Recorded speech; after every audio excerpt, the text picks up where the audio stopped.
Hi, good evening. We're going to call this meeting of the Board of Education to order. If everybody could please rise for the Pledge of Allegiance. To the United States of America and to the republic for which it stands, one nation, under God, indivisible, with liberty and justice for all. Thank you. Can I get a motion to approve the meeting agenda? Mr. O'Neill, is there a second? Well, can we get a second first and we'll put it on the, is there a second? Ms. Tatum, Mr. Scher. So, maybe I'm not understanding the agenda properly, but when we met at our last meeting, we reviewed all of the metrics that were measured in our strategic plan, and we talked about it in a meeting having to approve the metrics that were never approved in the strategic plan. I thought we talked about doing it at this meeting, but now I see it's just a written report. So my question is if not tonight, then when are we actually going to approve those metrics so that the administration can publish them as accepted by the Board of Education? So actually you jumped a bit ahead. So we had set to have a strategic plan committee. That was one of the things I was going to ask if the committee wanted to review that before they came to the board. But if you feel they're ready, we can move that up in the agenda if you want to make a motion. Okay, maybe I'm wrong, but I thought in our last meeting, this was just a perfunctory approve metrics we were supposed to be setting. We actually set 2-3 years ago, and they've been measuring us, but we've never formally taken action. So is the suggestion now that we don't do that for the current plan? I'm just trying to understand what your thoughts are. I'm open to adding them. If you want to make a motion to amend the agenda and move them up to vote on them, we can put them under action items. Okay, I'll make a motion to take items 10C. Written report 10C and move that as make it item 8G, action item. Okay, is there a second for that motion? Dr. Francis, any discussion on that? All right, so all those in favor of amending the agenda to put the strategic plan metrics as action item 8G? All right, 8-0, it is moved. All right, with that, Thanks. We have an amended motion on the table to approve our meeting agenda. Any other discussion? All those in favor? 8-0, thank you, that passes. And with that, we are going to move on to student and staff recognition. So, Mr. Mayor, if you want to join me over there.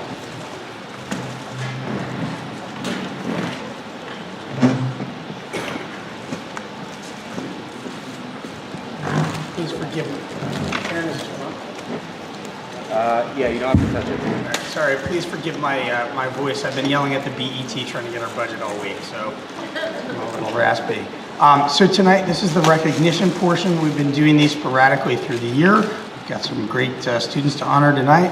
I'd ask that you stay until all of the recognitions are done. Of course, if you want to stay for the entire meeting or just to hear the public comments, we always welcome that. Once we're done, we'll signal that this portion is over, and if you want to leave, we'll give you that opportunity. But of course, feel free to stay. So with that, we'll kick off. Our first up is the Scholastic Art Awards. Ms. Nixon.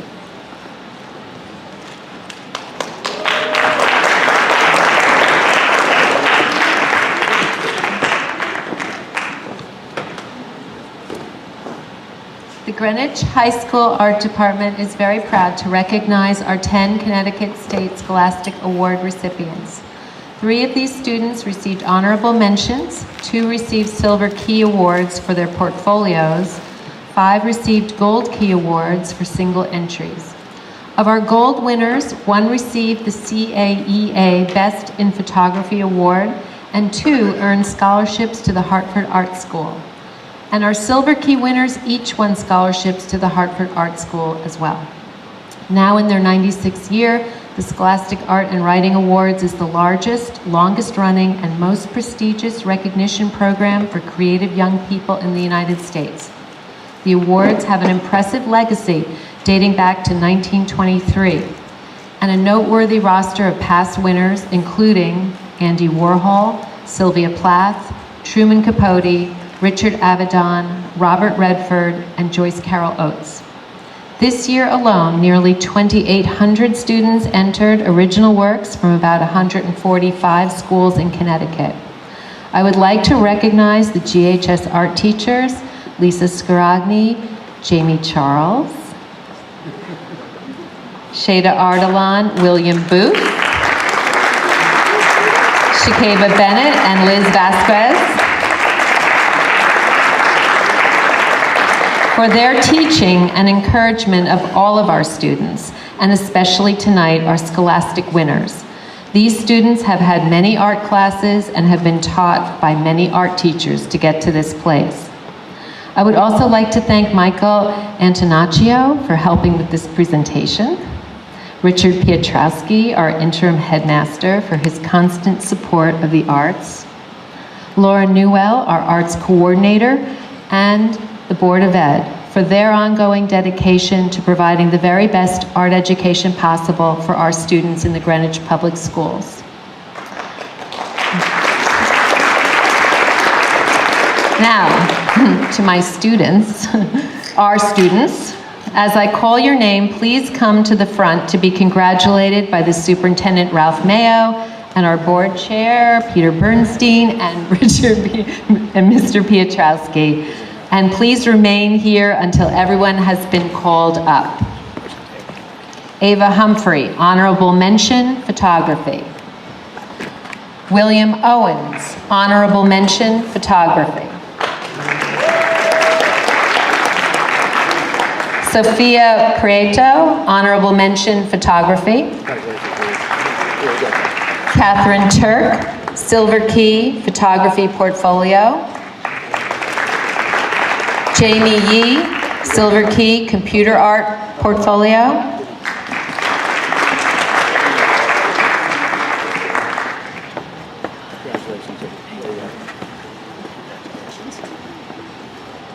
Lucy Fulton, Gold Key Photography. Diana Martinez, Gold Key Computer Art.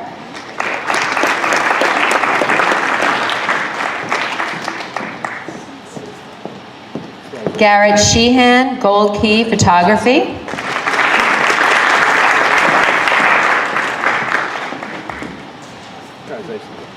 Juliet Wilder, Gold Key Photography. And Delphina Gomez, who is our Gold Key and CAEA Best in Photography.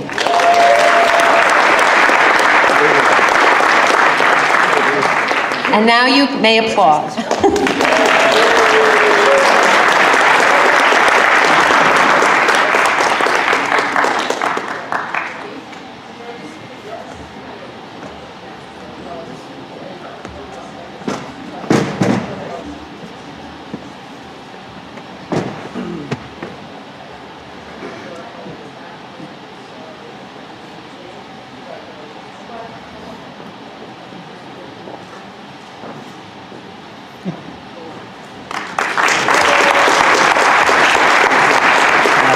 Thank you. So next up is the girls gymnastics state championship team.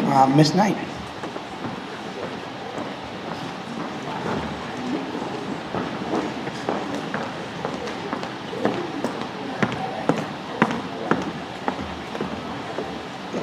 And this is Emily Clark, my assistant coach for the Greenwich High School gymnastic team.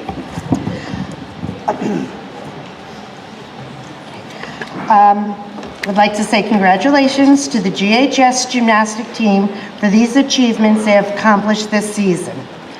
First place FCAC championship, first place state championship, All-American Team Award from the National High School Gymnastics Association.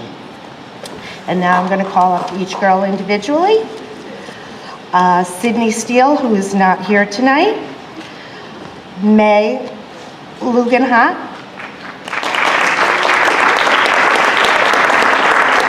Cameron O'Carroll.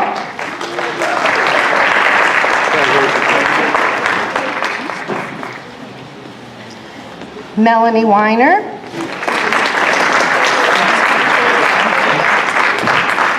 Juliet Freehite, she couldn't make it tonight. Siha Perrin. Sibley,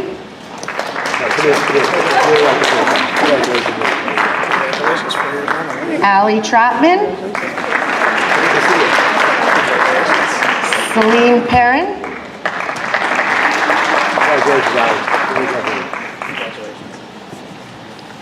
Ellie Marino, who also was named to the All-State team, Gianna Cardini, All-State,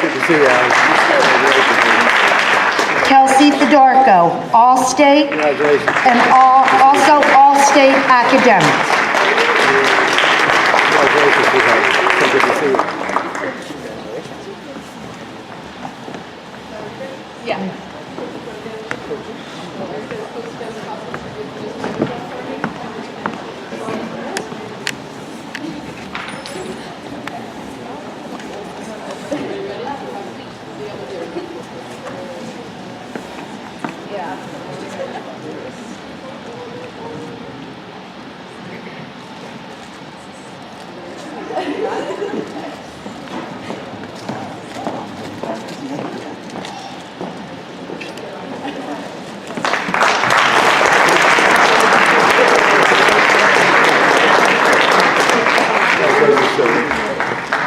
All right, just like gymnastics, we have another repeater.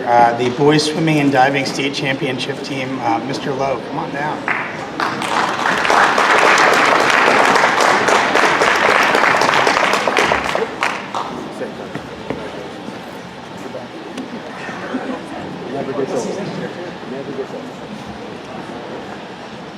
I'm proud to present to you the members of the 2019 boys swimming and diving team who contributed to winning the FCAC State LL and State Open Championships. As I call your name, please come to the front to be congratulated by Superintendent Mayo, Board of Ed Chair Bernstein, and Headmaster Piotrowski. All right, and remain until you've all been called up, and we'll try to be insistent about this. Please hold your applause until we get the entire group up here. We'll start off with Logan Barnett, a junior and outstanding diver for our team. Logan Barnett. Next up, you're not following instructions. Robert Bergbaum, a wonderful sprint freestyler who made it to his first state championships this year, a junior. Junior Charlie Clark, a captain, an All-American swimmer and state champion in the 100 freestyle this year, junior Charlie Clark. Senior Nicholas de la Sierra. Nicholas was on our All-American 200 freestyle relay team, as well as doing a great job in the 1500 freestyle at States. Matthew Haka, all right, a freshman, terrific young breaststroke swimmer for us who made it to state double L's. Justin Jacob, another freshman who was key in making our medley relay at All-America candidate, leading off with a backstroke. Hunter Johnson, who had a big surprise for us at double L's to make it through double L's as a backstroker this year, a sophomore. Another sophomore, diver Aiden Kriske, who made it to his first state championship this year. A junior and captain, Tommy Lewis, one of our best all-around swimmers, participated in the medley relay as well as the iron breaststroke and led off our All-America 200 freestyle relay. Mark Merson, a junior who is a great sprint freestyler who is in our 200 free and 400 freestyle relay at State Opens. Our 400 freestyle relay qualified for All-America consideration. James Pascal, an outstanding sophomore butterflyer and distance freestyler.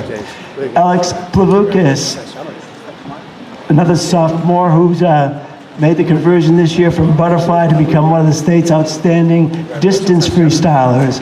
Andres Roux, an outstanding middle distance freestyler as well as a great butterflyer for us. Joel Satir, a diver, an all-state diver who finished third this year, is a sophomore. All right, a junior, Nicholas Todorovic, who came on strong for us this year to make it to his first state open in the 200 freestyle. And finally, his brother, a senior and captain, Stefan Todorovic, perhaps our finest all-around swimmer, who made it in the IM and distance freestyle as part of our All-American relays, and will be off to BC to swim next year. These are the members who are here. Unfortunately, a lot of them are off to a national meet in Charlotte and had to leave today for that meet. But these are the members here that were participants in our all FCAC, Double L, and State Open Championship team. Congratulations, guys.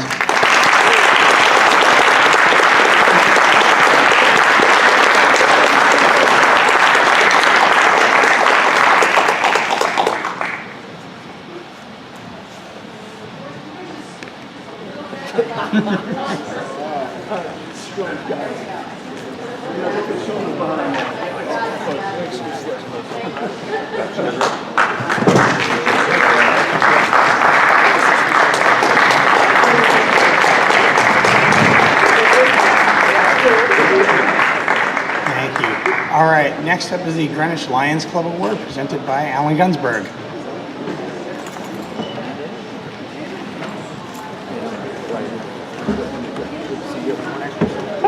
Oh, really? That's awesome.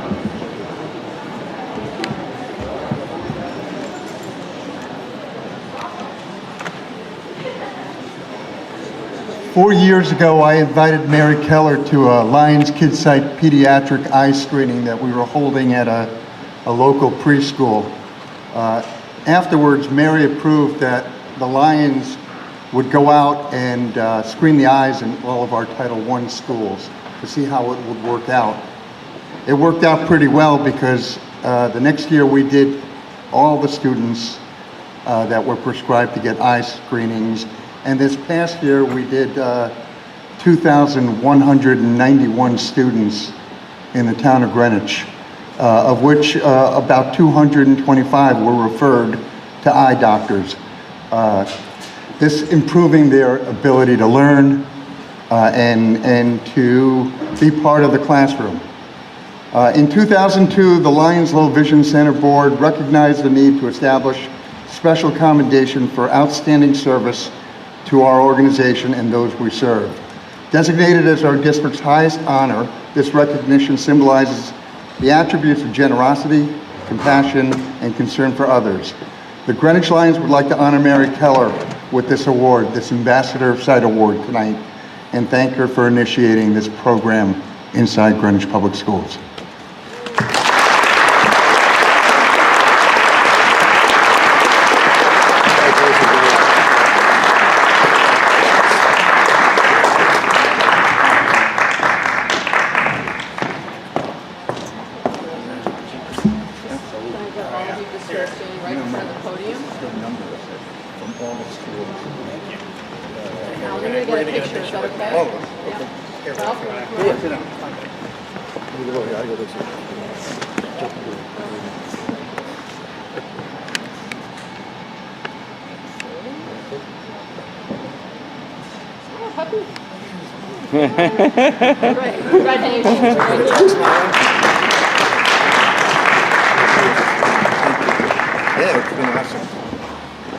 All right, so that concludes the recognitions portion. We invite you to stay for the meeting, but if you have homework, we understand.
All right, we'd like to get on with the business portion of our meeting. So if you're chatting, if you want to go out in the hall, that would be helpful.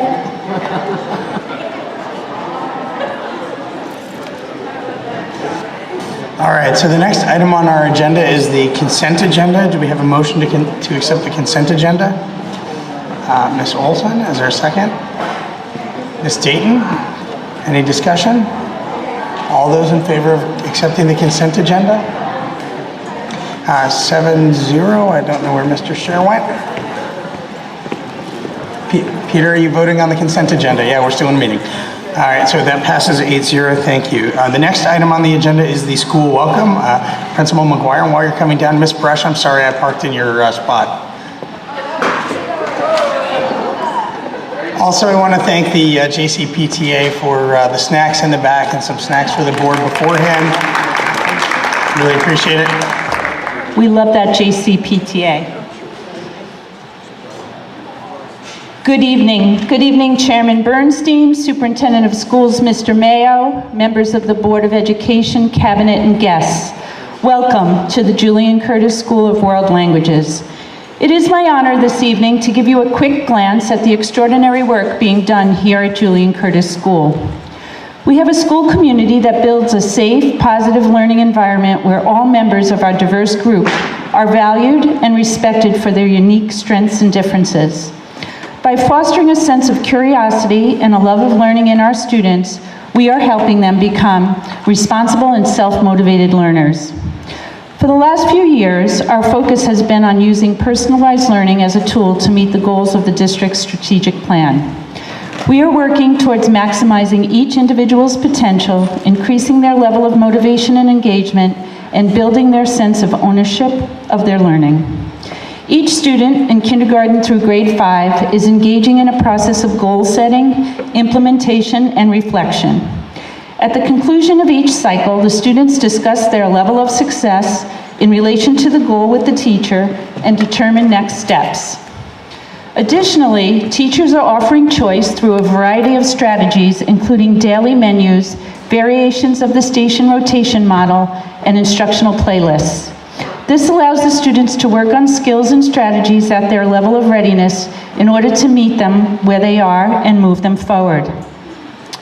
We would not be an extraordinary school without the highly talented and dynamic team of professionals dedicated to the success of each and every student. I am proud to say that our extraordinary teachers have been early adopters of strategies that support personalized learning, and they are now sharing their knowledge with the district, the state, and the international community. Two of our amazing JC teachers, Sandra Grandinetti and Mary O'Connor, traveled to Australia this past November to share about how personalized learning is implemented in their classrooms. These Greenwich teachers were recognized on an international stage for the work that they do right here in our school. We are so proud that our teachers are spreading their knowledge worldwide. Most recently, the Connecticut Association of School Superintendents has highlighted the work of the curriculum playlists in Greenwich.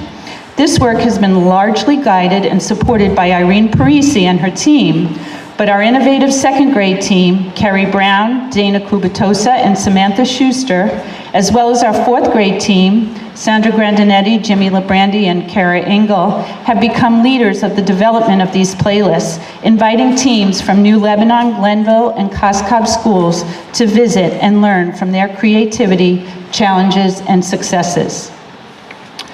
While on the topic of innovation, let me boast about the work our Library Learning Commons is doing under the leadership of our amazing library media specialist, Heather McGinnis.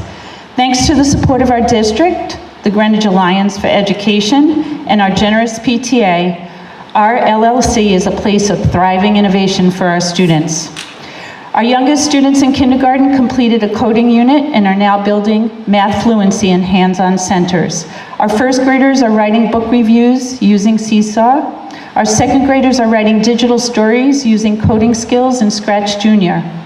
Storytellers who can program, now that's innovation. After researching animal adaptations, third grade students created their own games showcasing animal block towers that highlight survival characteristics. A unit on force and motion afforded teams of our fourth graders the opportunity to design and build Ruth Goldberg machines. The goal of these multi-step machines is to pop a balloon. Next, they embarked upon a unit on electricity. Students created Wigglebots and paper circuit lightsabers using coin cell batteries, copper tape, light-emitting diodes, and lots of perseverance. Our fifth graders most recently set personalized reading goals for 2019 by selecting a stack of books to read and choosing a reading goal. Traditional? Yes. Effective? Absolutely.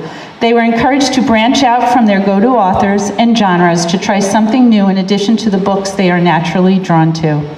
Students also created and shared book reviews with peers to entice and excite one another about reading, thereby keeping the momentum going.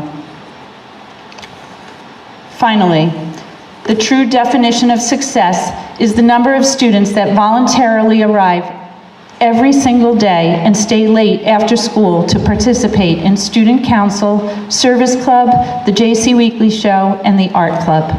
We had 17 children sign up for the Odyssey of the Mind program and sent 3 teams from Julian Curtis to compete in the state finals. 2 out of 3 of our teams took 3rd place in their division groups. By the way, congratulations to our colleagues and fellow students at Hamilton Avenue, sending a team to the World Finals. Success is the number of musicians knocking on the front door at 7:15 a.m. to get in for 7:30 a.m. practice. These are the telling signs of success where we breed opportunity for creativity, service for the community, and academic success. Julian Curtis is striving to continue to create meaningful learning experiences for all of our students to ensure that each individual finds success with personal, interpersonal, and academic goals. Thank you for your support, and thank you for the opportunity to work in such an extraordinary community. I hope you have a wonderful evening, and we have an art show coming up the week of April 8th on the 10th and 11th. You're all welcome to come. And the world language teachers are having an open house on April 10th. Please come by and see us in action. Have a good night. Thank you, Trish, for all the work you and your staff are doing. It sounds amazing. All right, next up is the public hearing portion. So first up would be the GHS student government.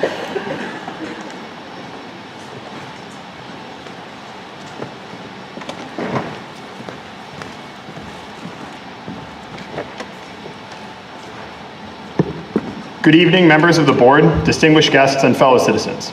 Tonight, I have the honor of sharing with you a report about one of GHS's longest-standing traditions, SRO. SRO is a senior variety show and an event in which all seniors are encouraged to participate. The letters SRO stand for Standing Room Only, which was the case decades ago when entire grades would participate. However, in recent years, there has been a lack of interest. Seniors have become distracted with everything from more rigorous sports seasons to schoolwork and other stressors. This year was looking especially bad, with a very small initial showing. However, this would not deter the class of 2019. The 3 overall chairs, Lindsay Smiles, Juliana Mileto, and Francesca Capozza, did an outstanding job rallying the grade. Together, we were able to go from one day with under 10 seniors in attendance to shows with over 100. The acts included various singing performances from all of GHS's elite choral groups and even some independently skilled vocalists. There was also speed Rubik's Cube solving and a video of our favorite interim administrators.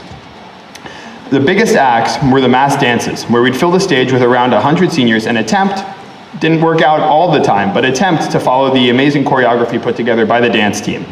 It was a phenomenal performance, and everybody who came had a great time. Even some seniors who I had motivated into participating texted me the next day thanking me for forcing them to stick with it because they ended up having such a fun time. Overall, it was a success for the senior class, and we were actually able to recruit more participants than they had had last year. And if you were unable to see Alex and I dancing to Ice Ice Baby, our next encore is at prom. Thank you for your time, and good night.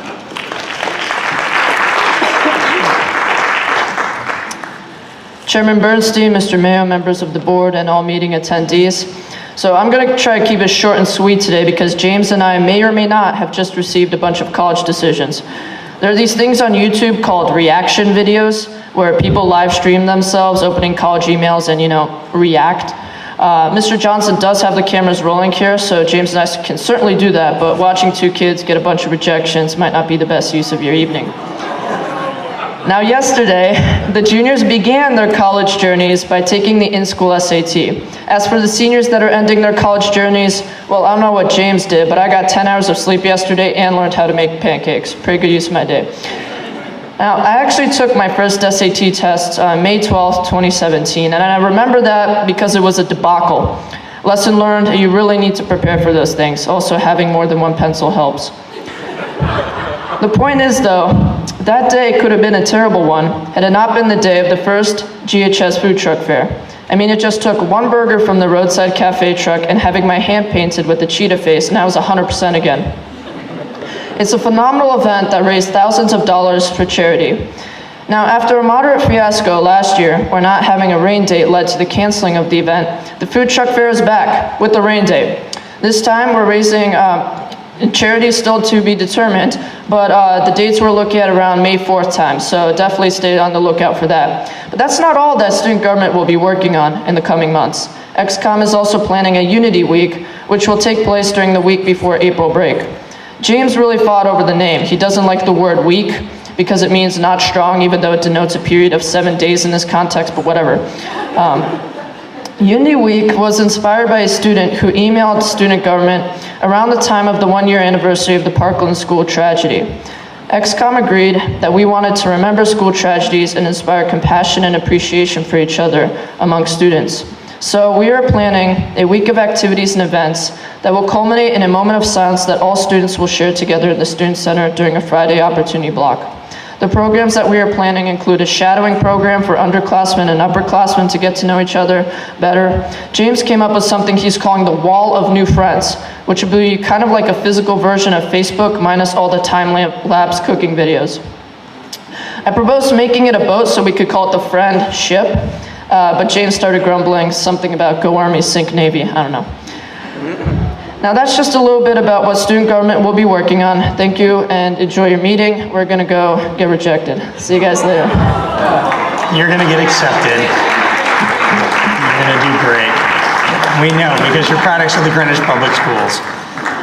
All right, with that, we're gonna welcome Carol Sutton for the GEA.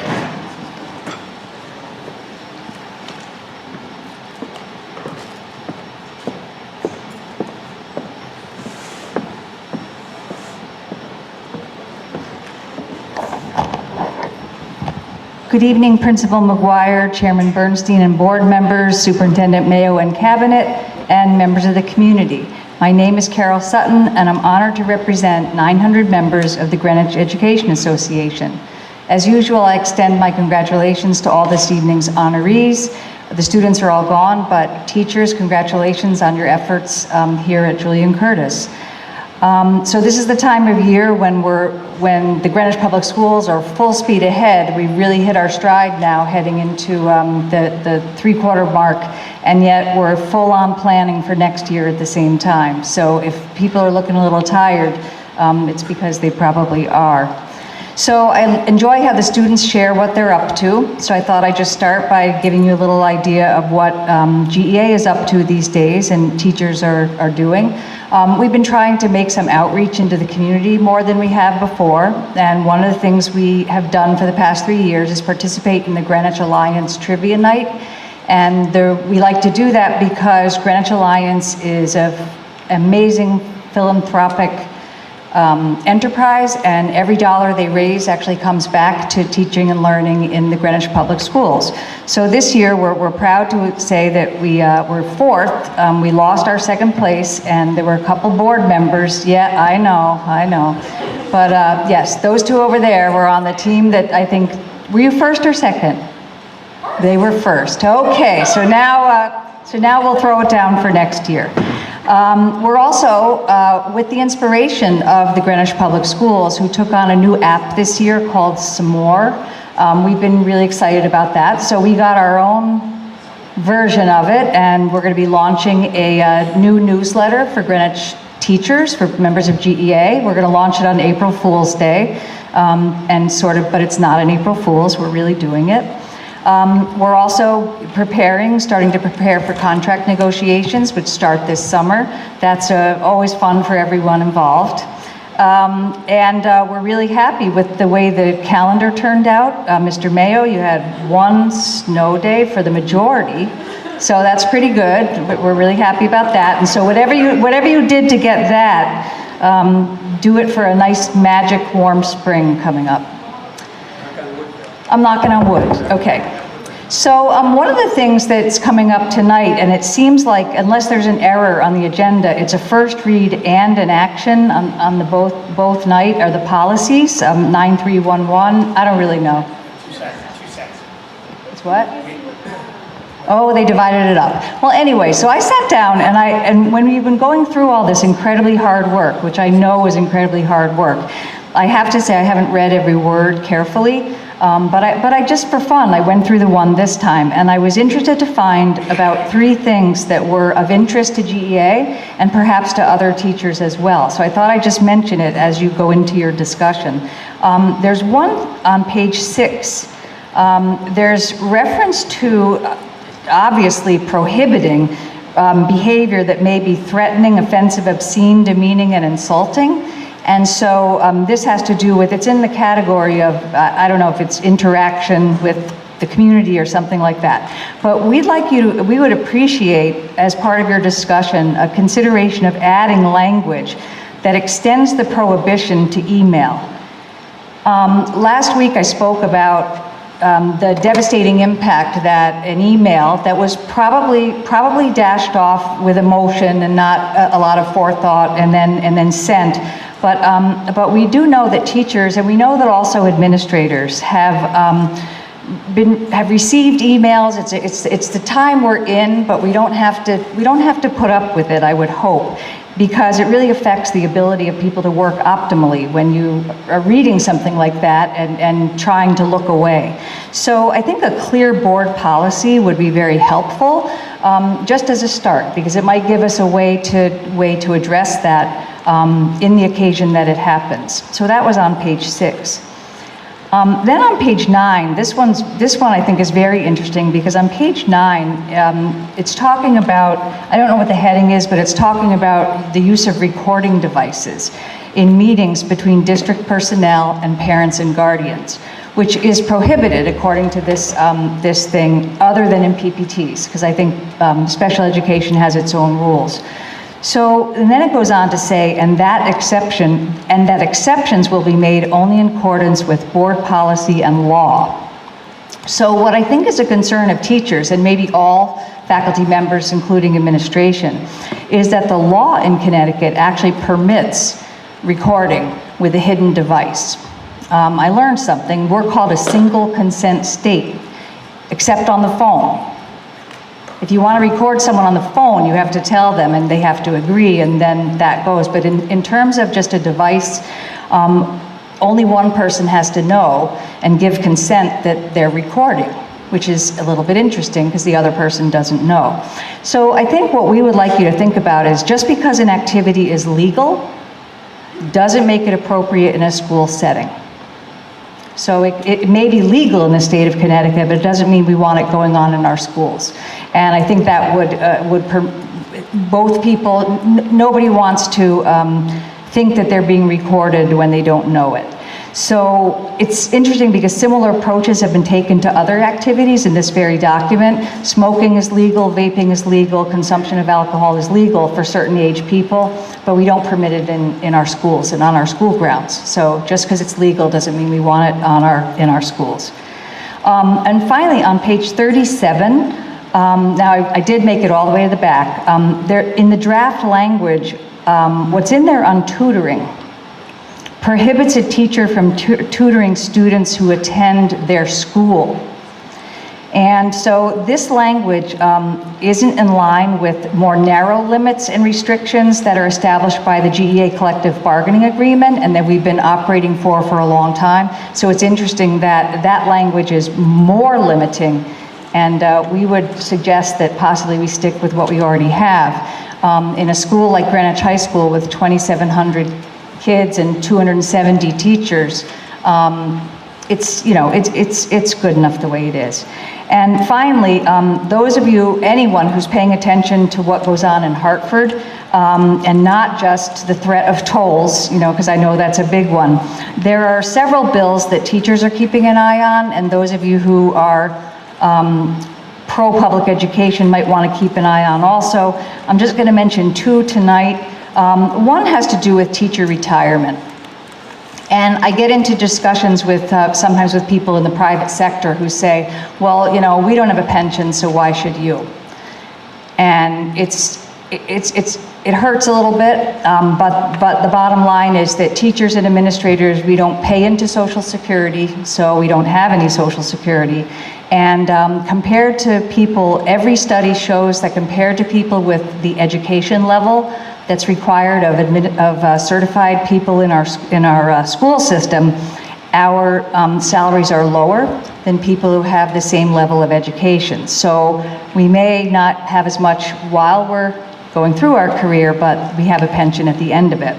So you may know that there's talk again of cost shifting, of shifting the cost of the pension back to municipalities, meaning back to Greenwich, and also to the schools in which some of us live and our students attend school. So I'd like you to keep an eye on that one and think about what the budget discussion would look like or sound like next year if several $1 million were taken off the table before we even got a chance to talk about it. So, you know, the state made a promise a while ago, and we'd like you to keep an eye on that one. The other one we'd like you to keep an eye on is one that passed both houses of Congress and then was vetoed by Daniel Malloy on his way out, about a safe learning environment.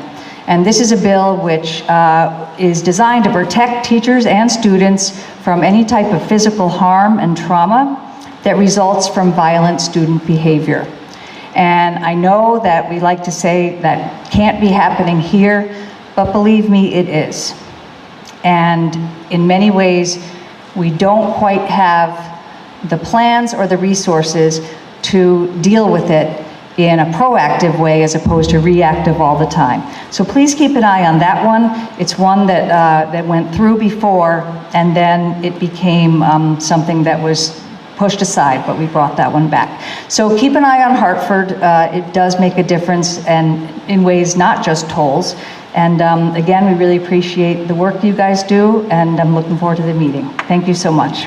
Thank you, Carol. And I don't know, you have an odd definition of fun, because I'll be spending the summer with you in negotiations with Lauren and Jennifer as well, so. All right, I'll bring it to see you. All right, next up is PTA Council. While they're coming up, you probably didn't notice, but March is Board of Education Member Appreciation Month.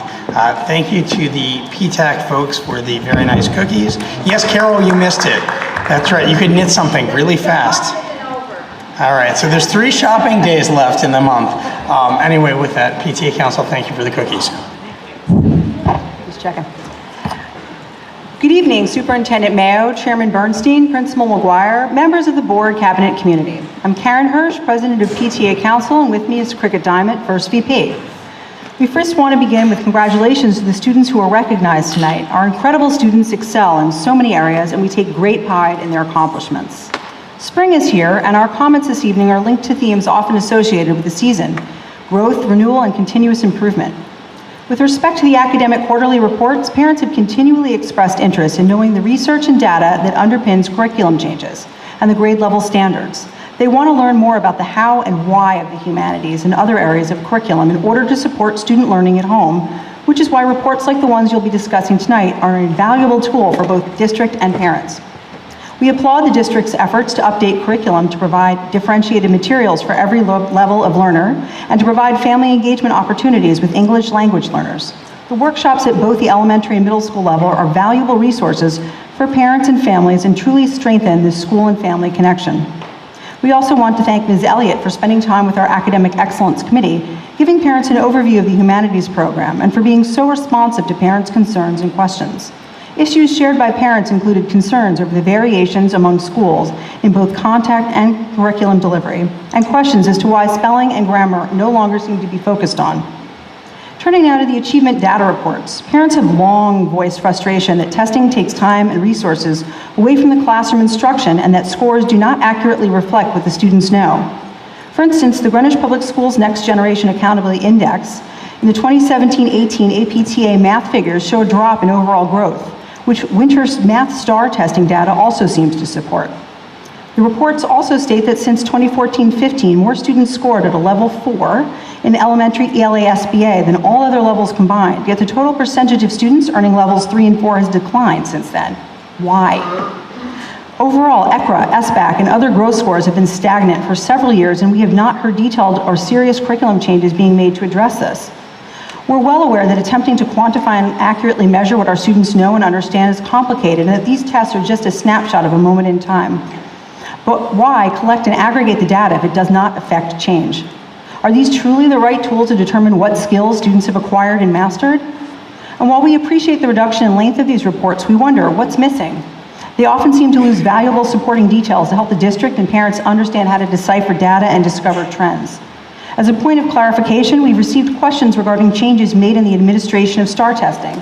Specifically, have time constraints been removed or changed?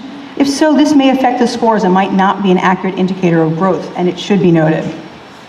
Beyond analyzing data, how do we best help our students succeed and gain lifelong learning habits? This has been a debate in education for decades. It's no longer enough to simply give students a strong foundation in core disciplines. They need more than a rigorous curriculum to be successful. We must also teach them how to learn. This is why we support Western Middle School's proposal to make AVID school-wide program their magnet theme. Western Middle School's already implemented some of the AVID school-wide strategies with great success. Teaching important executive functioning skills such as time management, proper note-taking, and study skills has not only accelerated academic achievements for our students, but also their self-confidence in all that they do. Having the Western feeder schools also adopt some of these successful strategies may also help bridge the elementary and middle school transitional drop. The only suggestion we question is exchanging the 8th grade DC trip for college tours. As this trip is one of the few shared experiences that all middle schoolers have, it's both educationally and culturally valuable and provides a shared collective experience prior to entering the high school.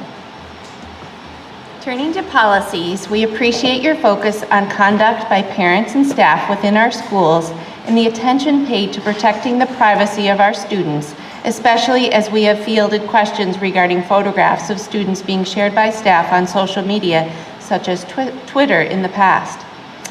Council also questions the policy on tutoring and how that would work at GHS. We would also like to ask if these policies include a provision for your partners in education, as often PTAs or booster clubs attend events and record performances or take photographs to use in newsletters or yearbooks. Policies on fundraising, as it pertains to students, as well as use of school space, should also specify how they will affect PTAs. We are your partners in education, contributing over $1 million worth of services and materials and countless volunteer hours each year to support programs in our schools and communities. These funds often come from PTA events that take place at our schools, with information being shared by our students. Will PTAs now have to apply yearly and pay for use of those spaces? Will they need to get permission from the superintendent for every fundraising campaign?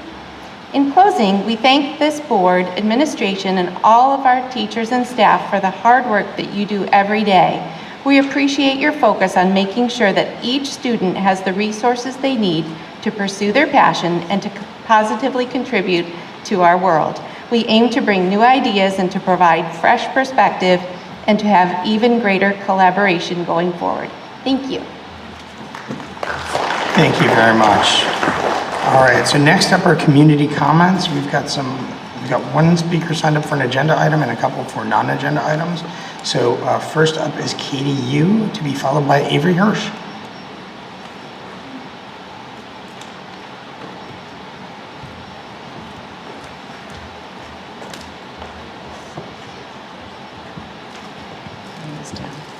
Hi there. Oh, hang on, you get 3 minutes, sorry, and Barbara's quick with the timer.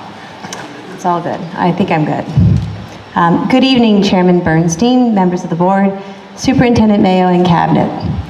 As some of you may know, 3 years ago, our family made the decision to apply to Western in lieu of our zoned middle school placement. Tonight, I wanted to add my support to Principal Beinstein and his team to transition to an AVID school-wide theme. My son is an 8th grader now at Western, and he's preparing for high school. What I can say from personal experience is that there's no doubt that the AVID program has helped him develop critical organizational skills and life skills to be better prepared for the rigors of high school and beyond. In applying to Western, I actually was intrigued by the IB program and felt that the integrated and experiential approach to learning was an interesting idea, but I can also tell you that it wasn't the primary reason that we applied. Over the years, other curious parents, many of whom later came to Western, asked me about the reasons why we chose Western. It really was not the IB theme.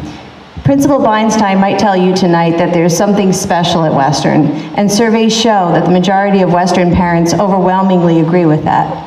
In considering what that special something is, I do believe a large part of it is the strength of the AVID system, the passion by which the teachers and staff deliver it, and the buy-in among the students and the community that this is a program that gives their kids the wings to fly.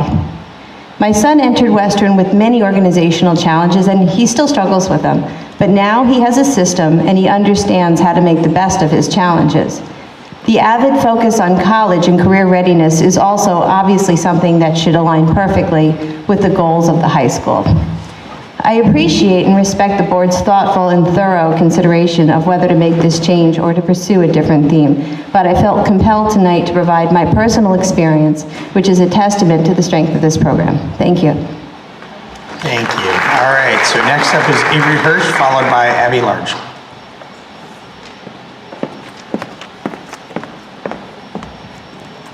Good evening, Superintendent Mayo, members of the Board of Education, and community. My name is Avery Hirsch, often referred to as daughter of Karen Hirsch, and I'm a 7th grader at Western Middle School.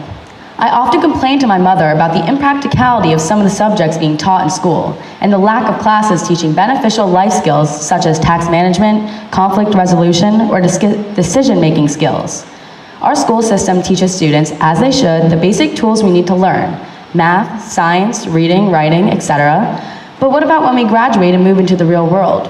We don't know how to handle our taxes, how to make appointments, cash a check, manage money, and many other valuable life skills that need to be known.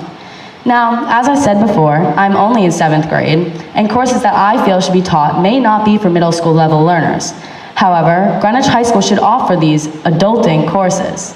Many people will say how the high school offers clubs such as DECA, a marketing, management, and entrepreneurship club. But this is a club. Many students have other requirements after school or would rather spend their time doing homework or with their friends than taking extra time to learn about things that will help their future. This may be a wonderful way to use time during opportunity block. We should be pushing towards giving a more sophisticated form of education to students to ensure they are really prepared for the time when it comes to move to bigger things. Many believe additional stress will be added on top of schoolwork and extracurricular activities. But is this really what's causing the stress? Or is it the tons of responsibilities and the future holds that we've yet to experience, let alone learn and understand? 54% of people in America say their stress is caused by their responsibilities, 53% their finances, and 53% employment. If we give students lessons on how to properly handle and deal with their responsibilities, such as finance and employment, then they will be able to better able to handle other stresses that come their way. In addition, smoother transitions from teen to adulthood may occur, resulting in more mature young adults and a better school environment for us to be in. In the future, getting a job, as you know, is difficult. Teaching skills that employers look for in an employee will benefit students when applying for a job. In a recent survey by YouGov, 1/5 of employers say graduates aren't ready for their jobs. 1/2 of company bosses say graduates aren't ready to handle working independently and being on their own. And 2/3 of company bosses say graduates aren't prepared to handle customers in a professional setting. Tools like independence and social skills are essential to a successful future. If our schools could help educate our students to develop these abilities earlier, wouldn't we also be giving Greenwich High School students a better chance to get hired in comparison to those who do not have these skills, which could also give them opportunities to move into higher level careers? Thank you for listening to my speech and have a great night. Thank you, Avery. Next up, Abby at Large, followed by Julie Deschamps.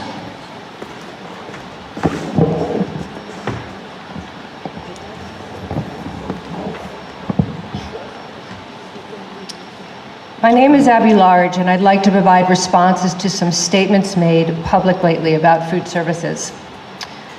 We are providing more fruits and vegetables, yes, as a side item. It doesn't solve the problem because of execution, and it isn't the main meal.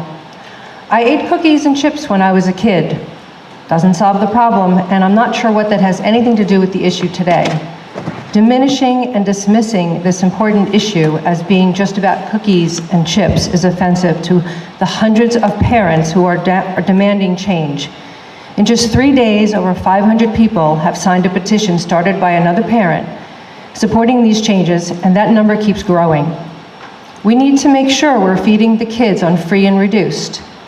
Have you looked at how our existing model is feeding them now?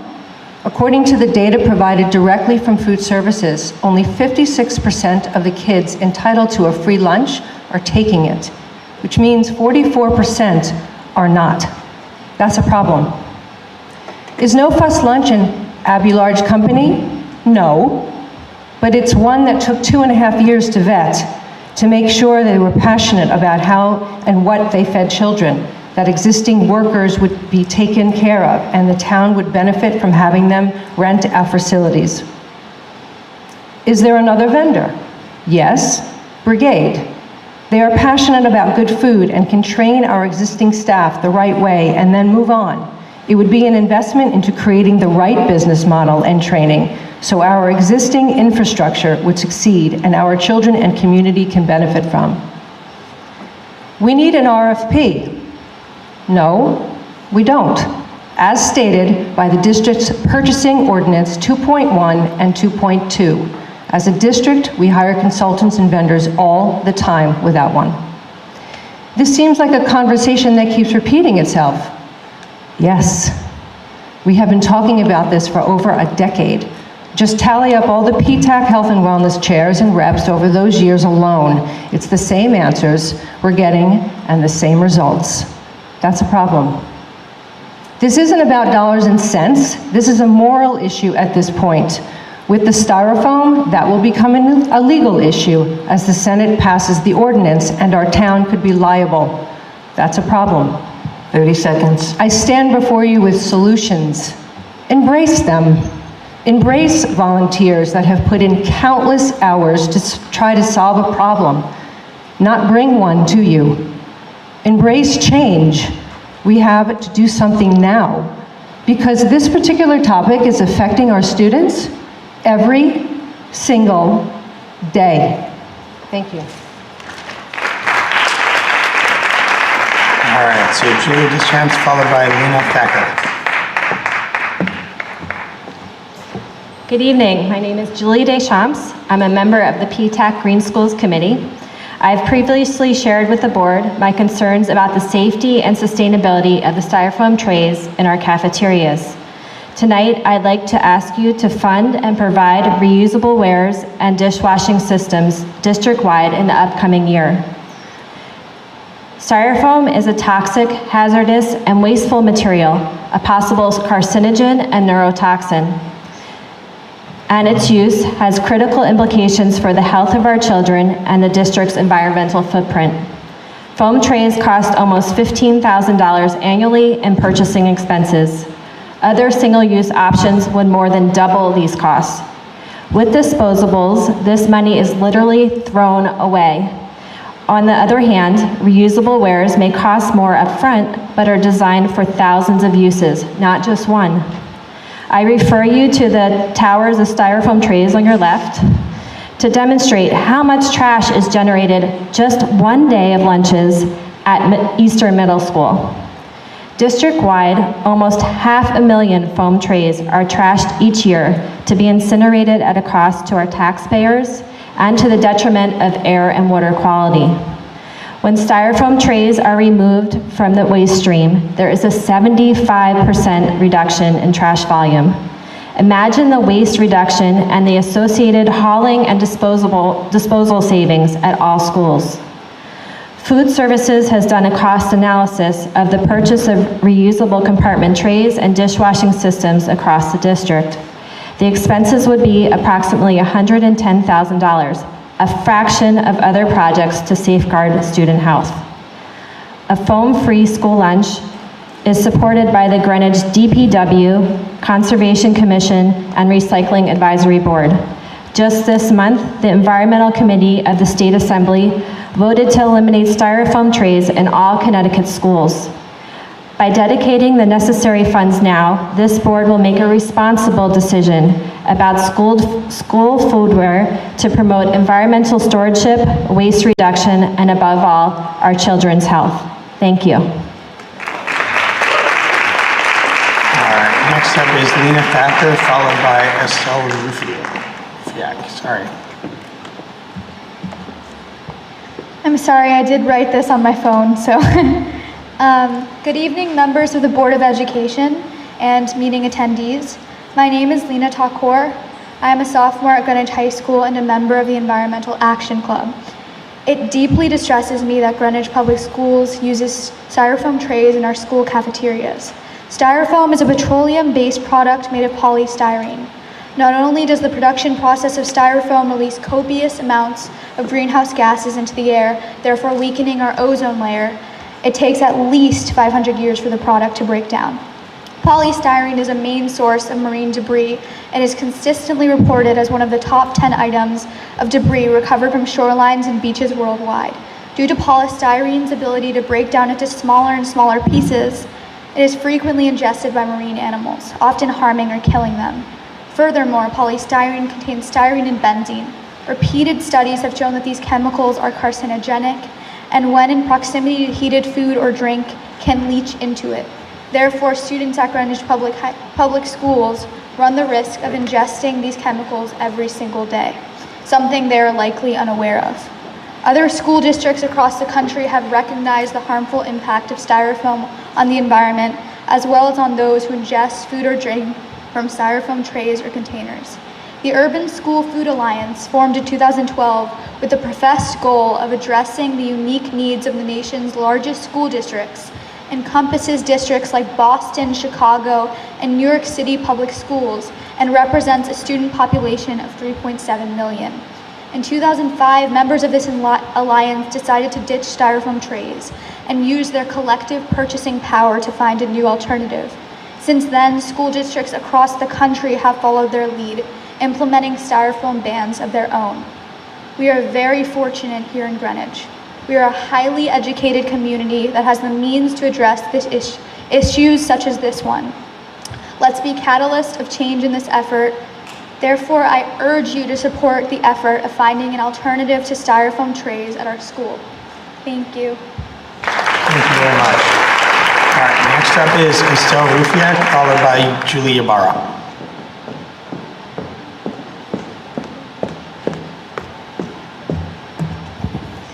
Good evening, everyone. I just want to support the ban of styrofoam trays and promote waste reduction in our school district. Can I remind the Board of Education that the town of Greenwich earned a silver rating by Sustainable Connecticut.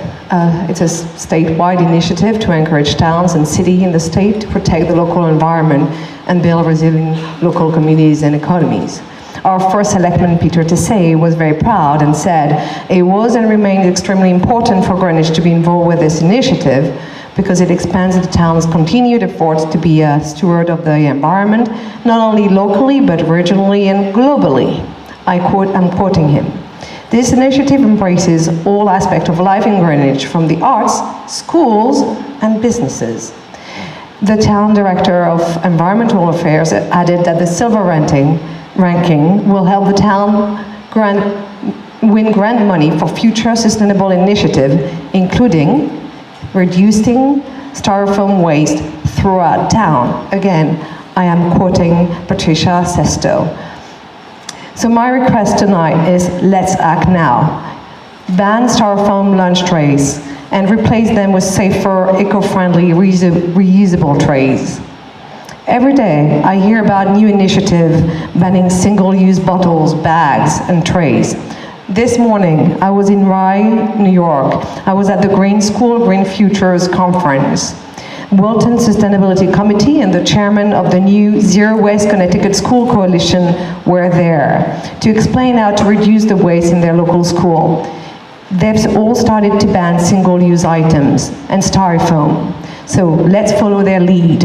Let's ban styrofoam trays today. Thank you. All right, next up is Julie Ibarra, followed by Nerlin Pearson. Before I begin, I just want to give a shout out to safer lunches and more vegetables, as well as promoting sustainable, reusable lunch products. I apologize for not having a pre-prepared statement, but my dog just got recently diagnosed with diabetes, and it's taken up a lot of time and energy. Anyway, what I'm here for is to talk about the AVID program, the magnet program at Western Middle School. We all know that the International Baccalaureate whatever was a farce.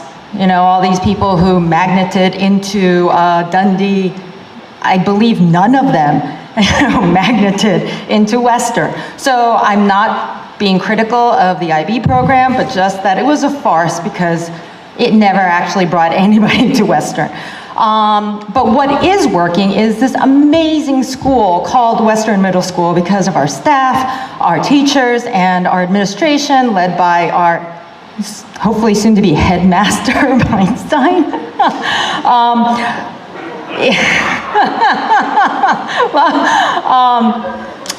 It's working because it is teaching our kids organization skills. It is teaching our kids critical reading skills. It is teaching our kids how to take notes. It is teaching our kids how to goal set and to monitor their progress or not, and to time manage. And what that is doing, and not only that, but it is creating an environment that is compassionate and fun and diverse and super supportive. We have an amazing group of kids who are achieving record levels, and we have parents who are really, really happy. It's the best kept secret at Greenwich. So let's continue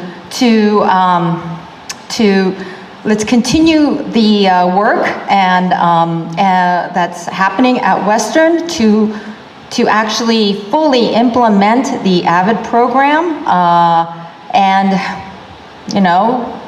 give it the support that it deserves. 30 seconds. So that we can transform Western into a leadership academy. Thank you. Thanks, Julian. All right, next up is Neerlin Pearson. That's it for speakers that have signed up. If there's anybody that wishes to address the board on an agenda or non-agenda item, I'd ask you to just kind of line up against the wall and we'll bring you down. Go ahead. Thanks.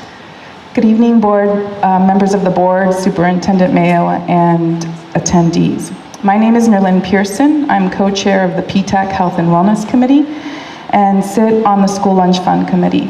Since the last Board of Ed meeting, I'm encouraged to see that the momentum to make substantive changes to the food services and to address the styrofoam issue has not diminished, but rather continues to gain momentum. As such, I stand before you and ask each of you to remain open-minded to the solutions being explored and discussed. Ultimately, any change will require an unwavering commitment from the district, including the Board of Ed and the BET. I stand before you asking that you commit to make the changes necessary to ensure that all students are provided healthy, tasty, and nutritional food that's served on non-toxic, reusable ware. This should not be a hollow commitment, but a commitment backed by action, including authorizing the funds necessary to effectuate these changes. Thank you for your time. Thank you. Is there anyone else that wishes to address the board on an agenda or non-agenda item?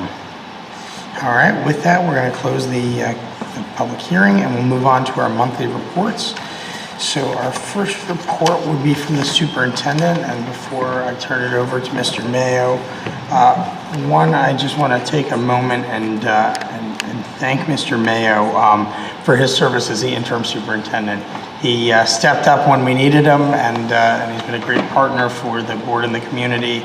And with Dr. Jones coming into the district on July 1, Mr. Mayo obviously needs to go somewhere to another administrative responsibility, because you can't have two people in the chair at the same time. So So the Board of Education actually does not make administrative assignments. We hire a superintendent. The superintendent makes the assignments. So with that, Mr. Mayo has been consulting with Dr. Jones and the board concerning what's going to happen come July 1. So with that, I'll turn it over to you, Ralph.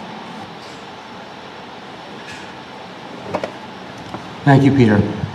Before we get on to that, I want to thank the board and the Greenwich community for the opportunity to serve as interim superintendent for this amazing district. March happens to be Board of Education Appreciation Month, and so on behalf of the entire Greenwich community, I also want to thank you for all you do in support of the Greenwich Public Schools. And we have a small token of our appreciation, which is chocolate bars, which we may need tonight.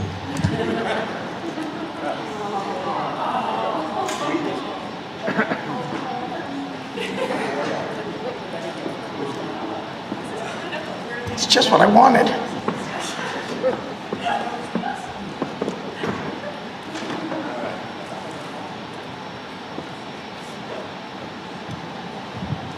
We still have much to do over the next several months, but at this time, I would like to share with you and the community my plans for next year. Our incoming superintendent, Dr. Tony Jones, will be assuming the position effective July 1st. I have been in close communication with Dr. Jones on the administrative positions that are currently open. Dr. Jones has been involved in interviews whenever possible and appropriate in order for her to provide input on the decisions to hire district leaders that will soon be working for her. In particular, a widespread search for headmistress at Greenwich High School began in December.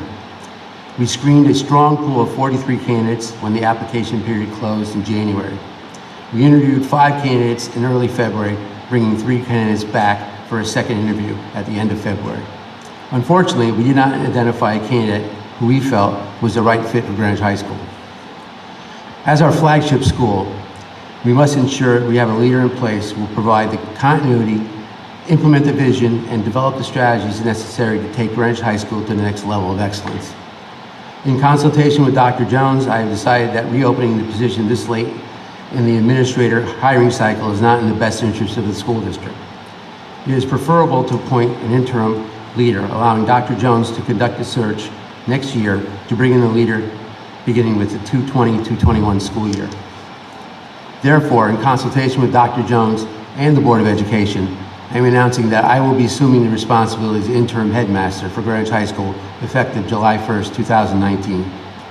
I am confident that I will bring the stability to the school community that is needed at this time, and that I will provide the leadership needed to begin the transformation necessary to position Greenwich High School for its next phase of excellence. This decision also allows us to move ahead with filling the remaining interim administrative positions. Rick Piotrowski has decided to return to his preferred role of assistant headmaster. I want to thank Mr. Piotrowski, who is in the audience tonight, for his leadership this year, and I look forward to working closely with him again next year. He's truly one of the stars of our school district. Eastern Middle School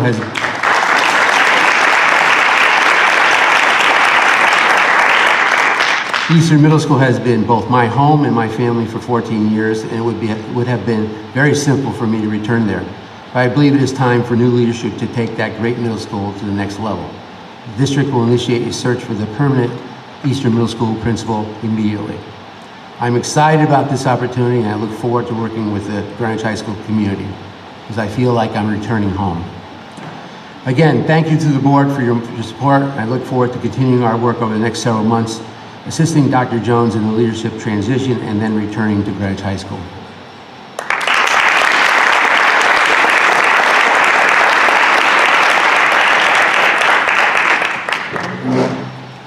And now for a regularly scheduled superintendent report.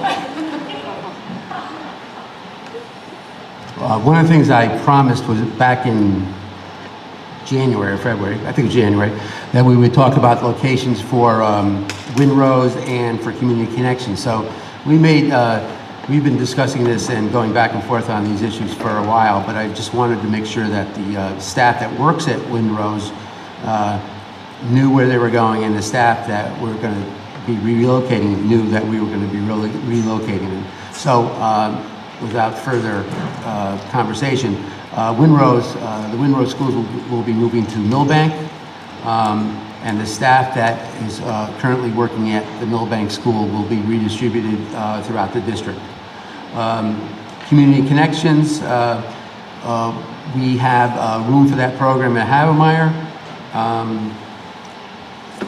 right now, and we're also going to continue to look for other accommodations. And if we do find other accommodations, I will update the board. But right now, we are looking. We're continuing to look because we think that we could do better, a little bit better.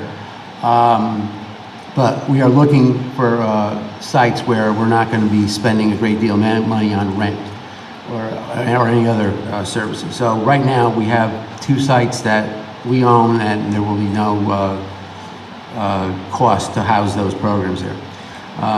We had Dr. Carabello was a little arriving late because the BET scheduled their budget meeting tonight where they're going to decide our budget and go through over 40 proposals on that budget tonight. So Dr. Carabello came back to give us some information on what happened there. So thank you to Ann for attending 2 meetings that she probably didn't want to attend today.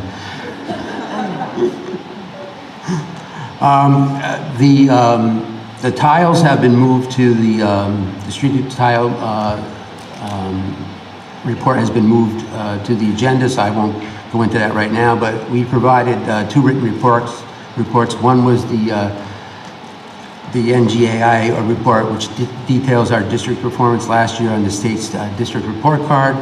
We have a strong, balanced performance across all 12 indicators and 20 subcomponents. This year, the state is expected to add a growth metric for English language learners. The good news about that report, aside from our performance and growth, is that our high needs students made extremely positive growth this year. Our concern in that report is chronic non-attendance. So we'll be taking action on that concern. We also provide the winter benchmark growth report generated by ECRA.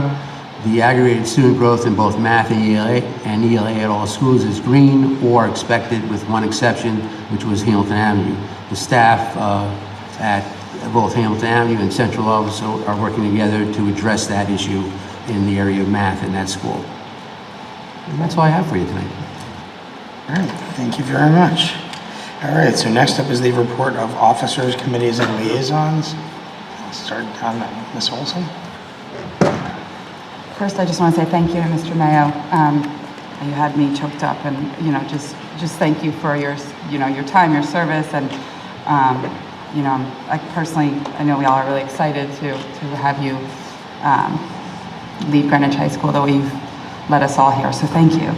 And committees. So the DTAC, the Distinguished Teachers Award Committee, the nominations are in.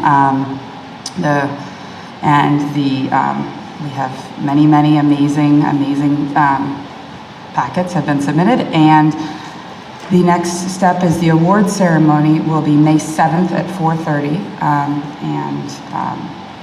so we'll be kept busy reading until then. All right, Ms. Rabin. Longer.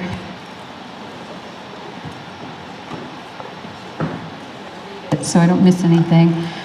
So the last time we met as a board was February 21st, where food services was an agenda item, and it was requested that coming back tonight that I would report during the committee and liaison section as opposed to putting it on as another agenda item. When we last met, we walked away with 5 action items from the board meeting. One was to look at more than one vendor to pilot with. The second was to perform financial modeling for a pilot with consideration to students qualifying for free or reduced lunch. The third was to establish a pilot in such a way that we could also pilot against improvements that we could make ourselves. 4 was to clarify the need to perform an RFP for a pilot vendor. And then the 5th one was to move away from styrofoam trays. The Food Services Committee met twice since our last meeting, so thank you, Nerlin for indicating the progress. We reestablished the process for noticing meetings, setting agendas, and posting minutes. They'd be under the food services section on the Greenwich Public School website, not board docs. We voted in a new committee member from the PTAC Wellness Committee, Nerlin Pearson. We established a subcommittee to author a more nutritious menu to price for a self-operating pilot. With respect to item 1, based on the publicity around improving Greenwich Public School food services, a company by the name of Brigade, which we had previously been in contact with, reached out to us to provide a proposal to act as a consultant to our food services team. Founded, and I'm just going to give you a little explanation about Brigade because we had a lot of information about No Fuss Lunch back in February. So founded by a former NOMA head chef, Brigade is dedicated to the mission of reimagining school food service. With increased government regulation and very limited budgets, schools are stripped away from their ability to cook, leading to a prevalence of processed, heat and serve operations as the dominant school food model in America. Brigade's goal is to empower districts by providing them with the knowledge and tools needed to get cooking again. Brigade also assists in managing the food services program and has developed menus and recipes to be used while staying on the National School Lunch Program. Brigade's proposal reflects a reduction in their typical fee by both a per school cost as well as waiving the fee entirely for one of our schools. Their idea is to pilot at 3 schools. This is based on their knowledge of the situation with food services along with the climate that exists within our community as it relates to this topic and the best way to move forward for our staff and for our students. With respect to item 2, we started to look at the P&L for each school, and we still need to accomplish an allocated view of our financials, allocating items such as longevity pay and benefits. We discovered, or actually reaffirmed, we mentioned this back in February, the alarming fact that we're actually not feeding all of our children who qualify for free and reduced lunch. We discussed the reasons for this, least of which is the appeal of food served. We are continuing to hone the financial model, but based on schools that we would like to pilot, a vendor such as No Fuss Lunch and the cost of feeding these of feeding these children could be absorbed. I'm almost done. Item 3, as I previously mentioned, through a group of volunteer nutritionists, PTAC Wellness, Lori, John, and Dave, we're developing the ideal menu we would like to serve. Item number 4, in confirmation with our purchaser, we do not have to go for a written RFP unless we are spending more than $15,000. A vendor such as No Fuss Lunch would be of no cost to the district, and Brigade is a consultant. For item number 5, we heard loud and clear that the dangers of about the dangers of styrofoam, and the committee concludes that plastic is not a viable alternative. New Lebanon School has the appropriate dishwasher, and we are pricing metal tray options to use this year. We are also pricing out what it would take to equip all our schools with dishwashers and this option, and would likely be coming to the board to vote on an appropriation. I'm sure there are questions, and I respectfully suggest that food services be added as an agenda item to future board meetings so that we can discuss and vote on anything appropriately presented. Okay. Question from Mr. Evans? Mr. Davis? Well, no, I guess my question was, I mean, there's a lot of information here and it seems we need to have a lot of discussion. So what, I mean, are we supposed to use this time now to do that? Or I think, because we don't normally do that with committee reports, or what do we? No, and Ms. Raven just asked to add it to a future agenda, so I think that's what we'll do. Okay, so we should just table all these points she made till then? Is that what we should? If she wants to submit notes to the board in writing and maybe set a report for the next meeting, that may be the most effective way to do this. But Ms. Raven, I don't know if you have other ideas. All right, Lauren, the things that are on my mind. Hang on, Ms. Raven, did you have other ideas? I could submit this in writing, and I think any questions, because by the time we're still pricing out options, and still, I'm just giving you the progress that we're making. So if you still have questions or things that we want to look at between now and our next board meeting, yeah, definitely let me know so we can take it back to I'll committee. I'll tell you the kinds of questions that are on my mind. I don't understand the styrofoam thing, I don't understand why we're not using cardboard trays like yesterday. So the card. But hold on. I don't know why we're jumping ahead to we're not going to serve on plates. Maybe there's a good reason. Maybe you guys have discussed it. So there's that one.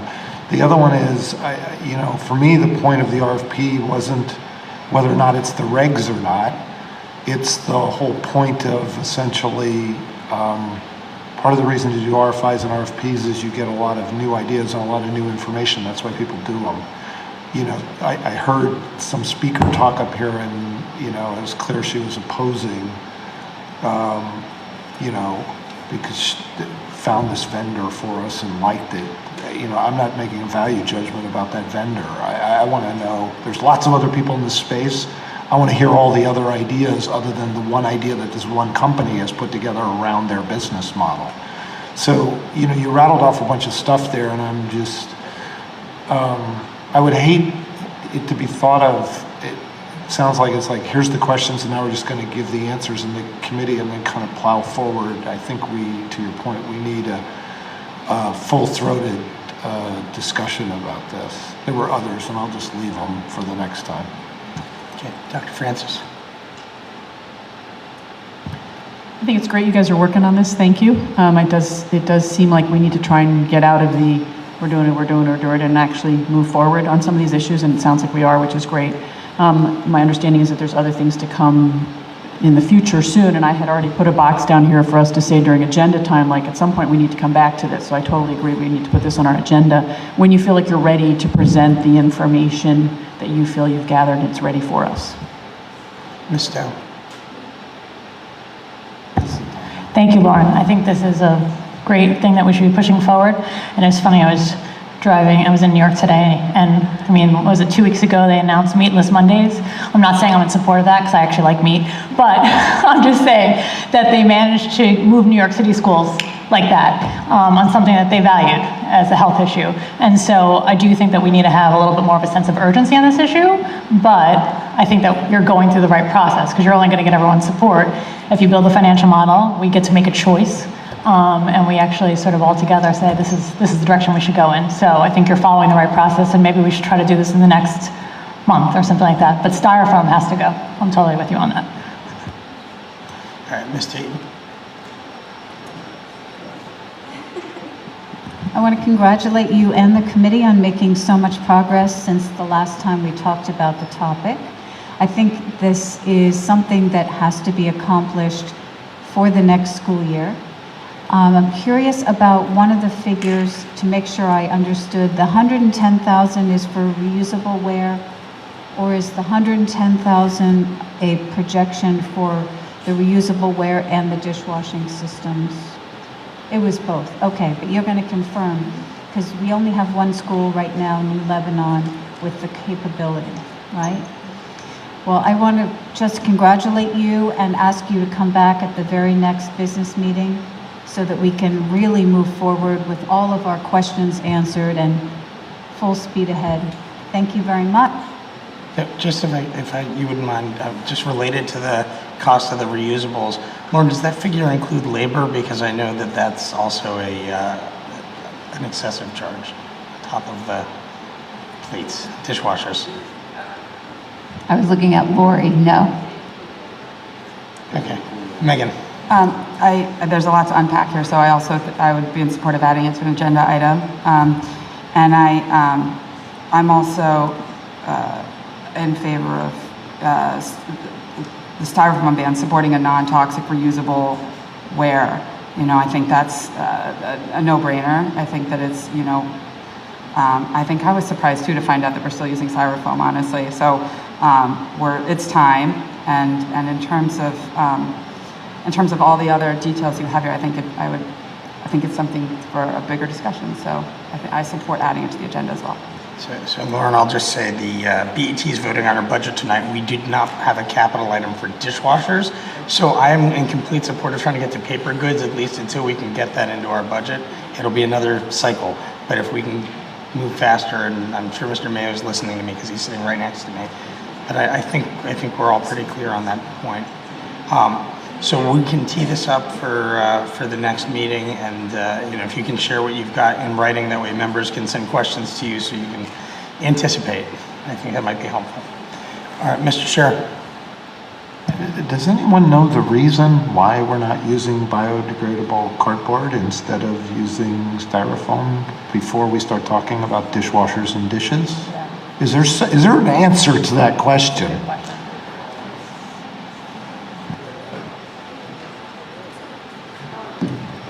I don't think there's any reason to make the swap immediately, but it's not the long-term solution because the food drips through it and it doesn't like hold the food well, and it's also it's still waste. So it's not, in our mind, the permanent solution. We'll see what the rest of the board thinks, but as we've talked about options, it doesn't get us to a more perfect end state. It's just, a shorter improvement or a smaller improvement.